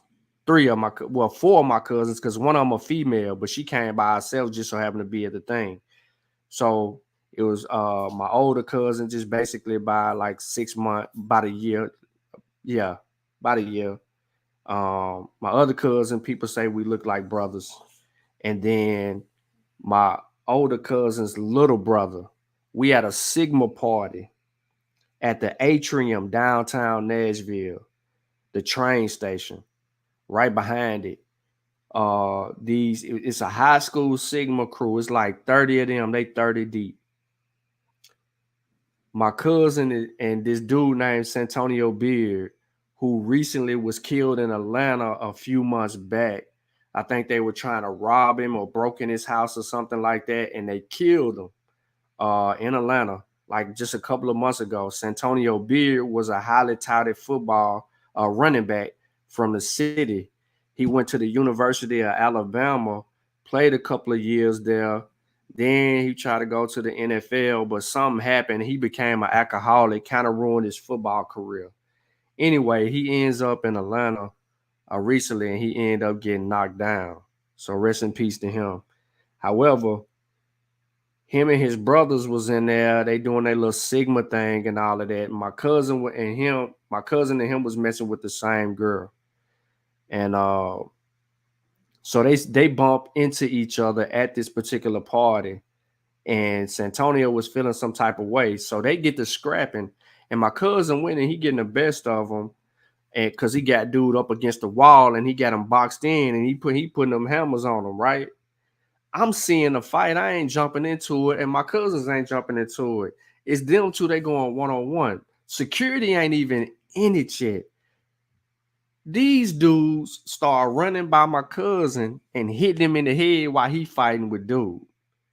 So everybody that ran by and started hitting my cousin, me and my other two cousins, we hitting them. We laying them out. My homeboy Ivan, he ain't in the fight yet. He's somewhere around the corner with a girl. We boxing these dudes. It's 30 of them. It's 4 of us. How is we beating y'all up? Why is y'all running from us? Why all y'all ain't jumping us? We scrap them down. Security finally comes. Enough security finally comes, and they grab us. They pull my cousin up off dude. They leave him alone, but they got my cousin and they trying to take him out. They get my other cousins, they taking them out. I'm the last one to get taken out. What y'all think happened to me? What y'all think happened to me? Security grabs me and put my arms behind my back, and Santonio Beard with his state championship ring hit me right here with his ring. It was the only lick that I took the entire night. And he hit me right there with the ring. That was the only lick that I took. My nose started bleeding. I was pissed. We get outside the club or the train station, and I'm bleeding. I got my shirt over my nose and my head back. My homeboy Ivan, who was way in the cut, comes around, and he fighting people coming out the door. He get me in my car, and we going to Brentwood. That's where I live. But I wouldn't let him pull off because I wanted to fight. I ain't never in my life had a bloody nose. Ever. It pissed me off so much to see that blood coming out of my nose. Now, I didn't look. I'm a project kid now. I got these bad elbows and knees. I got all these little scars from concrete, playing football and all that. You know what I'm saying? I would get up and show my stomach and all that, where I beat that big dude up on the interstate in my 20s when I was working at Rental Center, but that's another topic. But he hit me in my nose, man. I feel like I lost because I ain't get to hit him. The next time I saw him and his homeboys, they act like they wanted to jump me, but this was the wrong time because we wasn't in school no more, and I ended up at their little party, and I seen them in the hallway, and I just so happened to have something on me at the time, and at this time I wasn't caring about nothing because I was in the street doing my thing, and I was prepared to knock them down, but one of their homeboys knew that I had something on me that's like, hey, he's strapped. Y'all need to leave dude alone. So they took off running in the other direction. I ain't even had to reach for it. You know what I'm saying? But dude knew because he was sitting there looking like, bro, you see the bulge? But anyway, let me see what y'all talking about. Yeah, man, I had a time in my life, bro. I used to love fight. He said, why you ain't chewing Ninja's ear? Boy, you crazy. Sutex said, nah, yeah, we believe. I mean, I ain't never jacked none from Rental Center. Well, you talking about from customers? I took plenty of customer stuff from Rental Center. I took plenty of customer stuff. Man, I used to listen. That was the wrong job for me, bro, because I didn't care. And people, nah, that ain't in the book. When I got to fight on the interstate with that racist white dude, that was when I was working at Rental Center. I was going 24 East. I was in Antioch, and I was going to deliver a bedroom suit. Me and my manager in a van behind me. I'm in the truck by myself. A Trailblazer pulls up beside me, and it's this white dude calling me a nigger in the truck. Now, I don't know that it's a little girl in the back seat, which was his daughter, but it's him and his mama driving. Now, he might have been on, well, I didn't know that he was on something until after the fact, but he kept calling me a nigga and pointing at me. So eventually I pulled over, and his mama pulled over. He gets out the car. Now, he about like 6'4". He gets out the car, walks down the hill, right there at the Bell Road exit, and me and him fighting. But it don't happen like that. I can't make this shit up. This white dude came down there and swung, and I ducked. And he just kept on talking like, what the fuck? I don't even know this. And he just, as soon as he swung at me, I ducked. He swung again, I ducked. He tried to grab me, I move out the way. I don't throw no punches at him. People on the interstate about to wreck watching this go down. They blowing the horn. I can see people looking and pointing our direction. He then swings again, and he hits me on top of my head. I take the hit on top of my head because I was ducking. Bloop, bloop, bloop, bloop, bloop. Man, listen. I hit dude so hard, it bagged him back. So then he started trying to grab me. When he started trying to grab me, I swung around twice, and the guardrail was behind me the second time. That means I was going toward the guardrail. I used that guardrail for balance, and I took him and I threw him off of me, and I cut myself on my stomach, and I had a gash on my stomach from throwing him over the guardrail. He comes up. Listen to this, y'all. Where the fuck is my manager at? He think I just pulled over for no fucking reason. He pulls over too, but he don't get out of his van. I throw the dude down the thing. He comes back up the thing and swings at me. I hit him and knock him back down the hill. Now my manager gets out the car trying to see what's going on because he thinking that I'm trying to fix something. And he sees the dude charging me, and the dude starts swinging at my manager. I said, man, this dude is crazy, bro. I'm thinking he telling me that my gate open, so I pull over. But I don't see you telling me anything else, and I'm looking out the thing. He was like, nah, you was straight. He was like, now he calling me a nigga and saying all of this. He swinging at me and my manager. Dude was like, this dude got to be on something. He was on something. The lady tried to get the dude and all of that. You know what I'm saying? Like your girl sitting in the backseat crying with my daddy. I done whooped your daddy ass, little girl.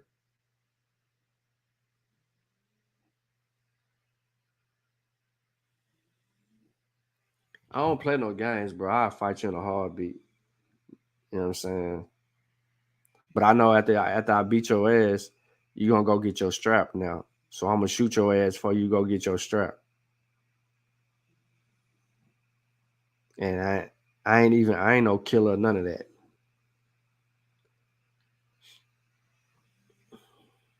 But yeah, I didn't get fired from my job. I ain't get questioned by my job or none of that. My manager didn't have nothing negative to say. Nothing. I got into a whole fight on the side of the interstate, and my manager didn't write me up, report me, nothing. That was crazy. I completed my job, came back to the center. My homegirl, Ronka, you know, I had to explain it to her. She my homegirl. She from the hood and all of that. You know what I'm saying? I treat her like she my sister. And I lifted because I was bleeding through my shirt. And you know what I'm saying? She had helped me with that. You know, she's like, look, we got to put something on that. You tripping. She was like, what we gonna do? You know what I'm saying? He telling us this dude never called corporate. His mama never called corporate. Nobody said nothing. Nobody reported nothing.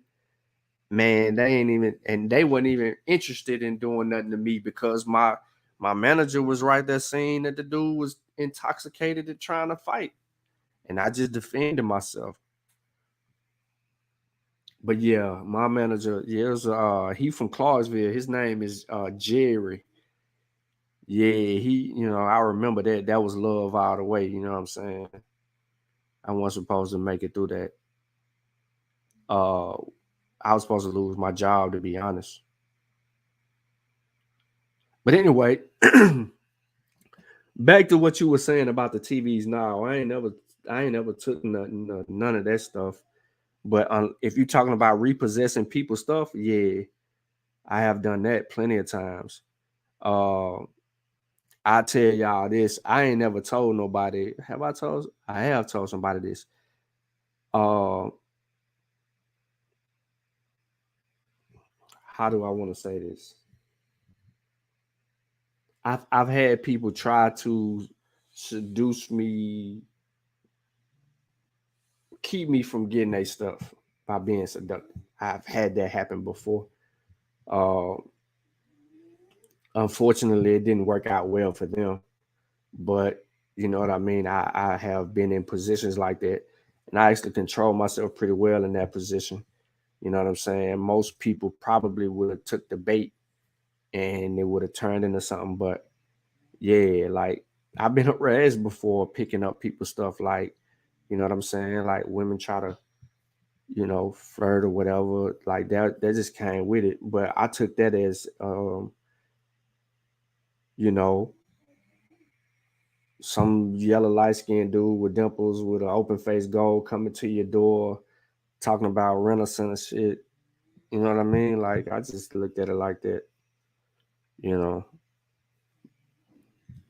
you might have a hard time saying no to me open the door. I come on in there, let you say all the little stuff that you saying, let you talk credit, you know, talk your little spit your game and all of that. And then I'm like, well, you know, sound good, but listen, you can't even pay your bills. Boom.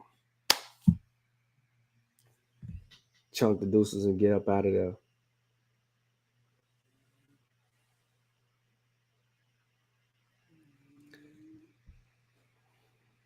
More than that, pure. More than that, bro. For real. On everything. Like, for real, for real. That wasn't really a good job for me to have. I got into that job after I was selling penis pumps at a diabetic supply store, and the owner was selling the business. So I went to that because I was between jobs. So I really did that for a little while. Yep. No shame in it. I liked it because the work was physical work, and I was so used to getting in and out of that truck and being in that heat and running around. It kept me slim, and I was playing football on Sundays, so I really loved it because it was part of keeping me in shape and keeping me busy and stuff like that. And then at that time, I really needed some work. You know what I'm saying? Because you know, I had 2 kids at that time. Eliza was real young, and I needed to be able to provide for my kids and stuff. And shoot, there was some hard times right then and there because they really weren't paying you shit. They weren't paying you no money, man. I don't even know how I made it through that gap. But then I turn around and then my next, you know what I'm saying, I got an opportunity. I ran everything else back up. Yeah.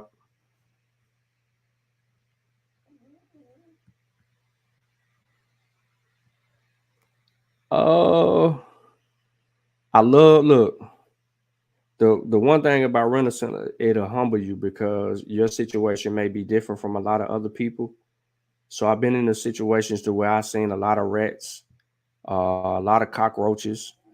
I seen more cockroaches in not to discriminate against anyone, but Mexican houses than I did even in the projects.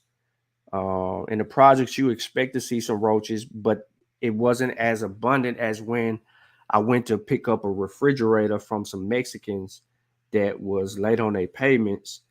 And when I pulled it from the wall, man, it was like 1,000,000 of them roaches just scattered everywhere, bro.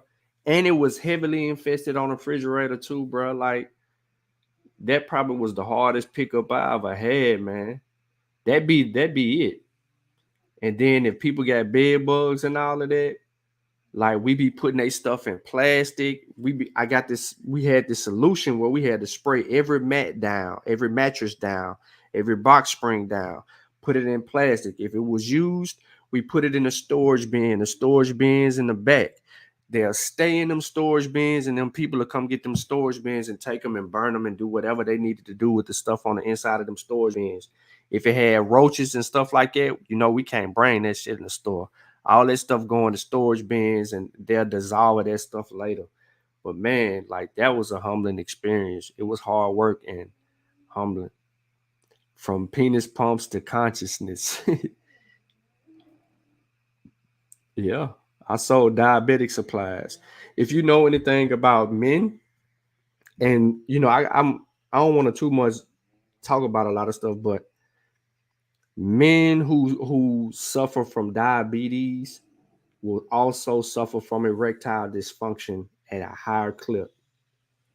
Diabetes does something to men to reduce their erection rates, and they have trouble. So with diabetic supplies, what that does is it enhances basically it jacks you off. It massages your tissues in there and try to get you to a stimulating perspective to where you can gain an erection and satisfy your woman. And a lot of men, especially older men with diabetes, who suffer from diabetes also suffer from erectile dysfunction.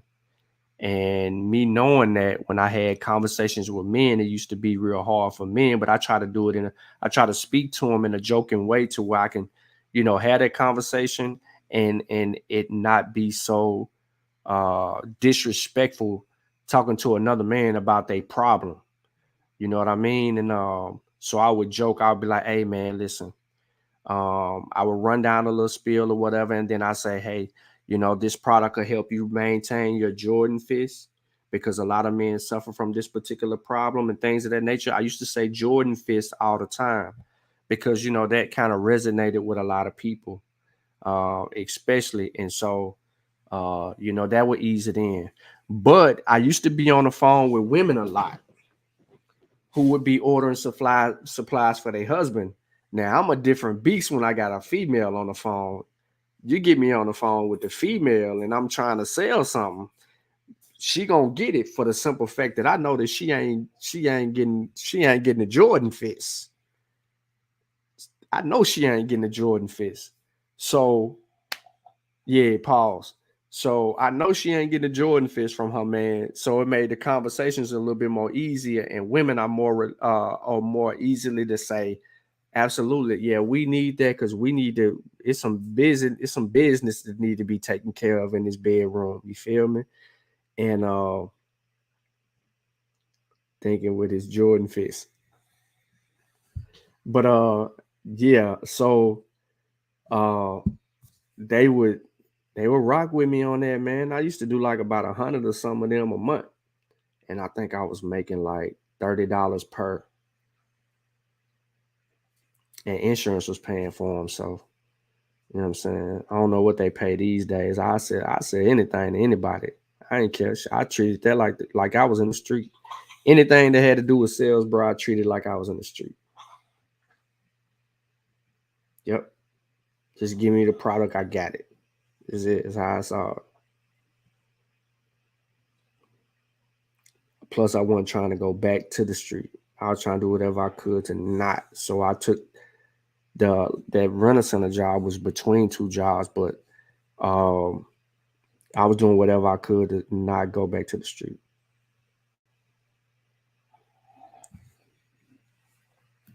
This dude crazy, bro.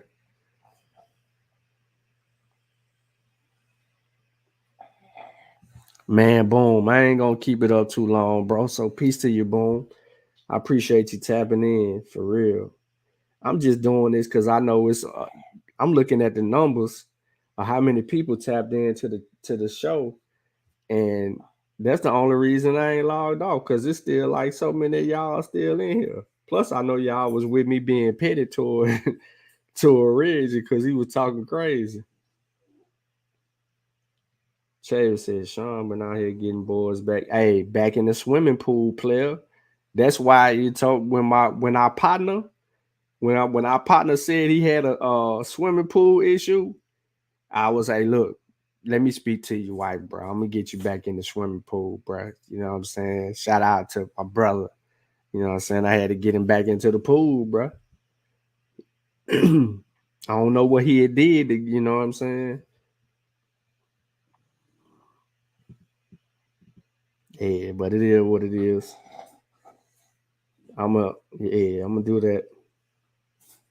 I'm selling everything to anybody, man. And then when people try to sell me something, I'm gonna listen to it and I ain't gonna buy it. But I try to support people, businesses and things like that I'm gonna do. But as far as salesmen, like if I go to a dealership or if I'm in a bank or something like that, I ain't listening to all that shit. I'm listening, but I ain't listening.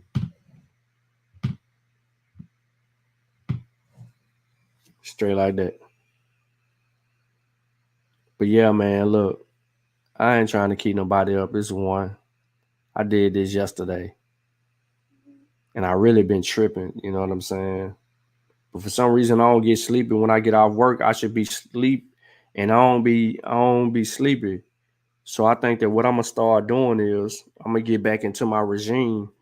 Is when I have to get up early, drop them off at school, get my hour of reading in, do my workout, do me some running, and then do me some air rolls, about 3 sets of 10 on the air rolls, straight down the middle, veer to the right, veer to the left, get your abs tight, and then go to work. And then maybe I won't even be doing no lives, won't even be on here after 10. I'll be asleep by then. Well, I need to go back to running when I got off work. Remember, I used to get off work at 9:30, and I go run them 3.66 miles. I done got so lazy. I ain't even really been running like that. I want to get me a bike. I really want to buy me a bicycle and pedal my ass around 10 miles, do 10 miles a day on a bike. I think that's the equivalent of me working out and jogging 3 miles. I think I can do 10 miles in a nice little distance, and not just straight away. I'm talking about incline hills, steep hills. So there's a couple of steep hills that I want to do on a bike that I'll be able to work out and make things happen for myself. But I need to get back to running and working myself back to 3 miles a day. I'm tripping on that. Yeah, man. So look, I want to apologize. Yeah, I ain't been running. I haven't. I gained some weight too because I ain't been running. Not a lot of weight, but it's water weight because I still drink a gallon of water a day. But I just want to apologize to everybody about today. Wasn't even supposed to. This episode wasn't even supposed to be about dude. I wanted to kind of lead people into different places that have accredited information that we could expose ourselves to and actually look at how these works are and build on that and see if we can model some of the things that we want to do in our own research and our own writings after that. And I wasn't trying to make it about dude, man, but he turned the whole conversation upside down because he seen what the peer review, you know what I mean? And he took it personal. And that's a problem. That's them older people. You know what I mean? I'm not apologizing for critiquing his information. I'm supposed to, or scrutinize his work. I'm supposed to, but I know he didn't go behind a lot of that information that he put out, and the way that he wrote that article, he didn't use a real model. Like, hold up, let me do this real quick, and I'm gonna get up out of here because I kind of let Brandon off the hook because he was trying to, he just graduated, but he was also saving Reggie ass. Oh, hold up. So the type of design, case study, detailed study of a specific subject, place, event, organization, etc. Data can be collected using a variety of sources and methods. Focus on gaining a holistic understanding of the case. Reggie didn't do this. This wasn't his work. Ethnography, detailed study of the culture. Listen, look, I'm giving it to you. Of the culture of a specific community or group. Data is collected by extended admission or close observation. Focus on describing the interpreting beliefs, conventions, social dynamics, etc. Missing the mark. Aims to develop a theory inductively by systemically analyzing qualitative data. Aims to understand phenomenon or event. What is plagiarism? They let you know about all of that. Identify your population and sample size. I ain't got to get into all of that. Look, so what I wanted to show y'all was that there's research.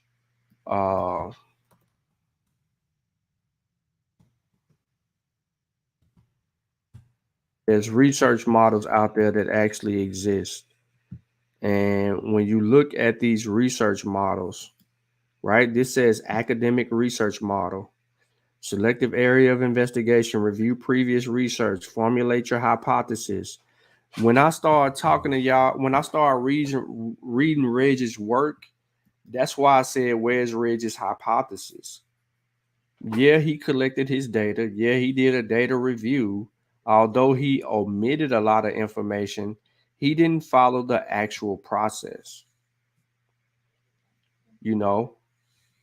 He really didn't have a lot of observation to do because the observation wasn't nothing but all of this reading. He wasn't going to Egypt to do anything, even though he's been to Egypt before. He wasn't doing any of those things. So you look at those those models to measure it. And you go through all of that. Like, come on, like this is basic. Observation, question, research topic area, hypothesis, test experiment, analyze data, report conclusion. Like these are basic things. There's no experiment to be done, so you have to go look at different methods.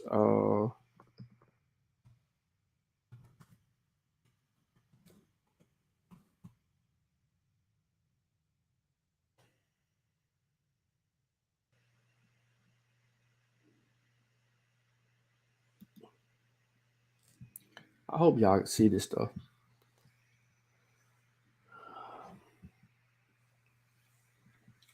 He had opportunities to define certain things, but he didn't do those things. Better yet, why am I doing all of this? Hold on. I ain't even got to do all of that, bro.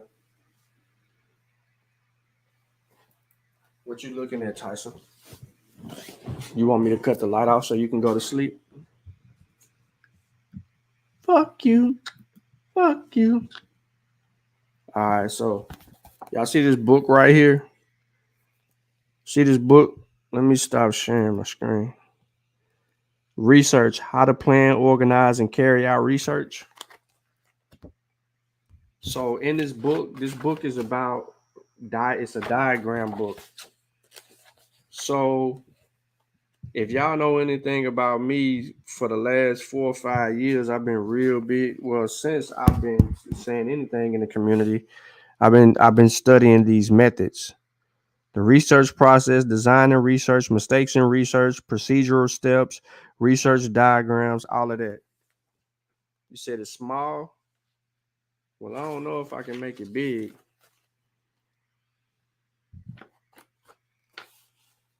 Your phone's small. Get a new phone.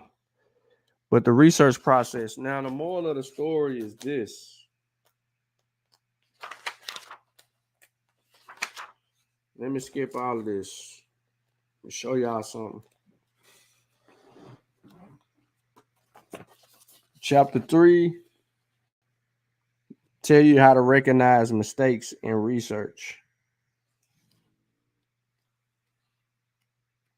But that ain't the thing.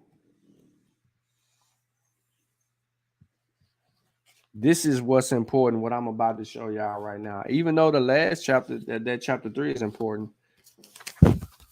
What y'all see here? CA method. What y'all see right here? Take this out the way. Focus group method. So I'm going to go to the method for Reggie, right? The model. Experimenter. Was Reggie doing an experiment? No. Was he doing a survey research? No. Was he doing objective conditioning where researchers race, class, gender, age, ethnicity, and nationality? Or was he doing policy research process? He wasn't doing policy research. I'm going to come back to that. Was he doing action research? He wasn't doing action. Was he doing African-centered research? Was he doing evaluation research flow, case research process? We can say African-centered. Was he doing historical research? So let's just deal with that. So here's the method. Here's the method for historical research. Y'all see that?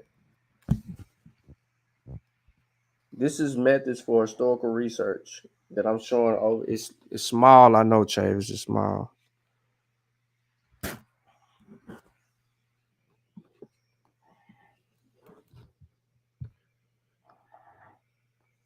But there's a process. So when you look at this stuff, right? Identify the research problem, establish a time period, establish time dimension, focus, epoch, era, time frame, literature review, preliminary review, clearly define research problems. Is the purpose of the research to systemically describe and or reinterpret historical realities? If the answer is no, select another research design. If the answer is yes, conduct a comprehensive literature review of previously conductive research. So he couldn't have been using historical. So we got to go find something else. He kept talking about qualitative. He wasn't doing field research. He wasn't doing ethnography research. Was he or was he not? So let's just go to African-centered, right? What does African-centered research say? Just so y'all can see that. Is the purpose of the research address practical, theoretical, methodological, and or historical issues concerns confronting African people in the past, present, and or future? Select another research design if your answer is no. If it is yes, identify the research problem, define the present and historical context of the problem, prehistory, ancient history, modern and contemporary civilizations. Is the nature of the research question, issue, or of a spiritual, ideal, or materialist nature? If the answer is no, you need to choose something else. If it's yes, move forward. Literature review, preliminary review, research problems. Construct a plan of action. Consider the issue, data collection, blah, blah, blah, blah, blah. It takes you through all of this to make sure that your work is conducive to answering research questions. Look, research now. He no longer has any more copies of this book. Kofi got 2 of these.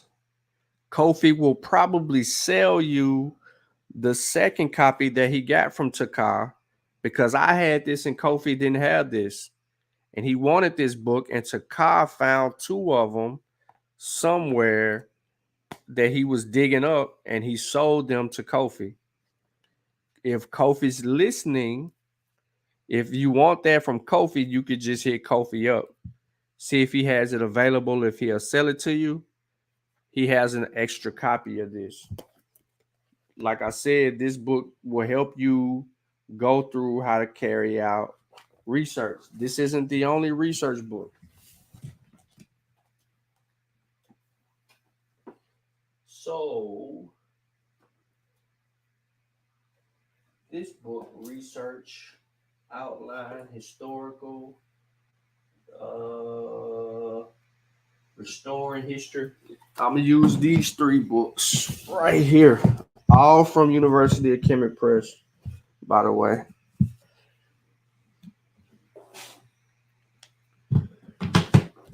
Saber, Researcher's First Handbook. This got that work in there. This got the work in there. You know what I'm saying?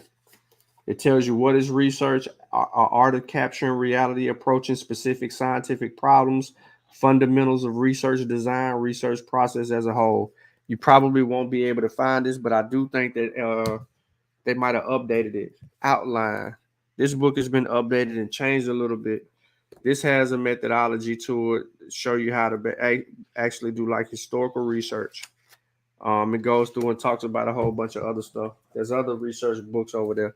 Restoring History. This is fundamentals of accurate. Look what it says. Accurate historical research. I read all these books. Practice Theory, Philosophy. This got models in it too. Let me give you an example. Look. It's got models in it too. Playing no games.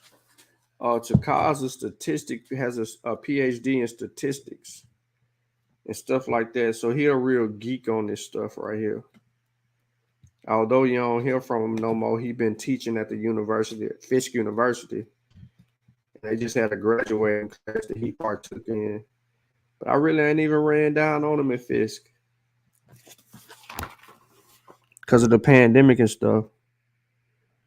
But, you know, to show you how to deal with, you know, restoring history and using different methods to uncover stuff. Like, these are the things that Reggie ain't doing. So I don't want to hear that shit Brendan kicking. You know what I'm saying? I know PhDs too, Brendan. Holding their work right here, buddy. Hold a PhD. Now, has he, even as with the PhD, there's some things that that we disagree with Takar on regarding some stuff from like Van Sertelman and stuff like that. We have some big disagreements, and then we have a body of agreement. We got bigger agreements with them elsewhere. And then, you know, we got a couple of people that disagree with him on some of his posts. They think he be pushing a conspiracy narrative, not think, but, you know, have questions about some of the things that he posts. Rightfully so. So it's supposed to feel like that. But yeah, I got more research books over there that I actually can extract and pull from. And not even that, I have a plethora of other books, PDFs in that subject. You know what I'm saying? Scientific integrity. Just talk about models as well and how to do qualitative and quantitative research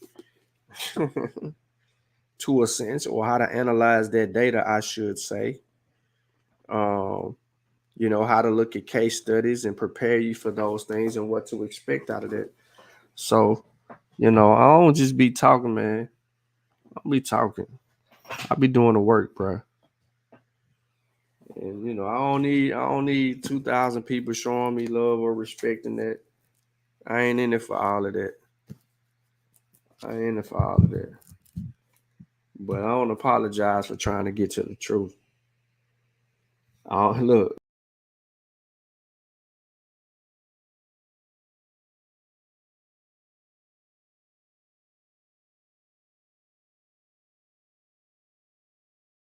I had to leave, y'all. I had to leave. I read the comment. I had to leave. I came back, but I read the comment. I had to leave. Look at Chavis. Just look what Chavis was saying. This is why I left. You don't know what the hell Reggie was doing. And people don't want to admit that to him. People don't want to admit this to him. And therefore, he does what he does. But see, we have to do a better job of knowing how to critique things. In order for Reggie to be better, he has to face scrutiny. He has to succumb to that scrutiny and then be able to advance it. I'm not always right. It's a lot of stuff that I can get wrong. But I'm going to humble out and I'm going to take my critique and I'm just going to improve my work. I ain't afraid to make no mistake. You can ask Wu Jiawu.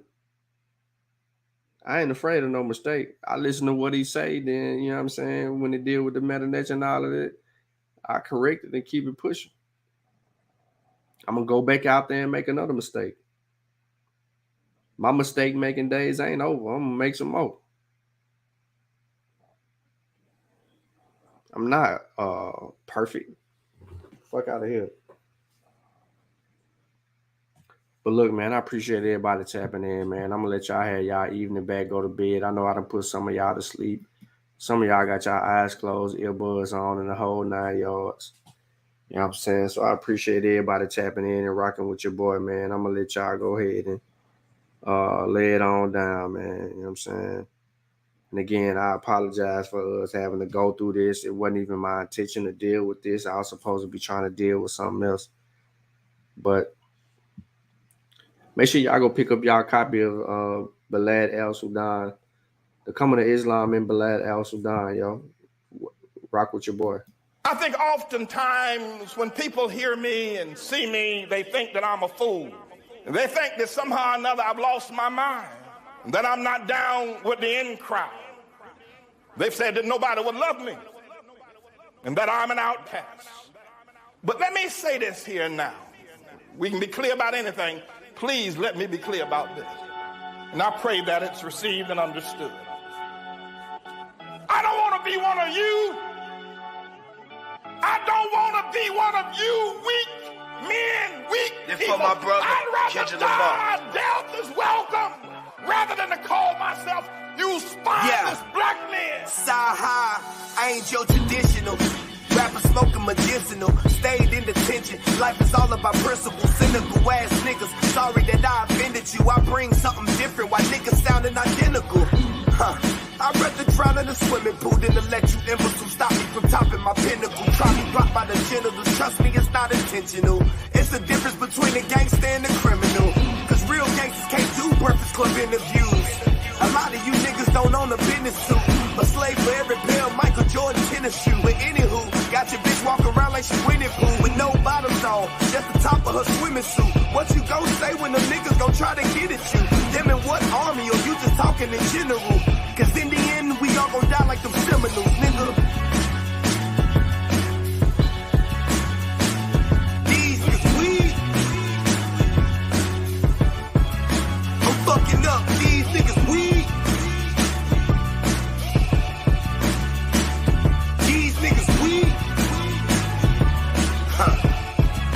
I'm fucking up, these niggas weak. When I look at the sorry state of black men in America today, the destruction of the family, the loss of integrity. When as a young boy, black shot down every day for years without stopping, when I look at what we are as black people, I'd rather be dead than to continue to live against such. Y'all ain't trying to start a revolution. Y'all looking for a restitution. Niggas kill each other every day and ain't no evolution. My partner shot 100 niggas and it was never proven. We just labeled him a gangster and kept it moving. Let me give you the same outcome, separate shooting. A white man kill a black, we holler persecution. So instead of looting, it's time to find some better schooling. You can act like y'all don't understand when I'm elocuting. Did I stutter? I was never Reuben. Y'all ain't no Black Panthers. You wasn't there with Newton. You ain't Martin Martin. Try to better humans. Instead of all these rappers, we need some better students. It's time to rebuild the neighborhoods that we helped to ruin. And the NAACP, y'all need some help recruiting. Fuck a resolution, let's get some retribution. I feel like Malcolm X when he left the movement. These niggas weak. I'm fucking up, these niggas weak. These niggas weak. I'm fucking up, these niggas weak. Yeah. Y'all know what it is, yeah, I said it, nigga. All you niggas laying up with these bitches with no condoms and shit. Having mistake babies and shit, leaving these women to motherfucking raise your kids by their motherfucking self. Yeah, my nigga, I said it. You don't like what's going on in the motherfucking America, leave this motherfucker. When they said we were free, my nigga, that mean we were free to go back where the fuck we came from, my nigga. Yeah, it's a whole motherfucking continent that belong to us, nigga. It's called Africa, motherfucker. The fuck is y'all talking about? Y'all ain't trying to start no revolution. Y'all motherfuckers spent 10 bands on the motherfucking section in the motherfucking club. 10 bands to build a whole motherfucking neighborhood in Nigeria, nigga. Get the fuck out of here.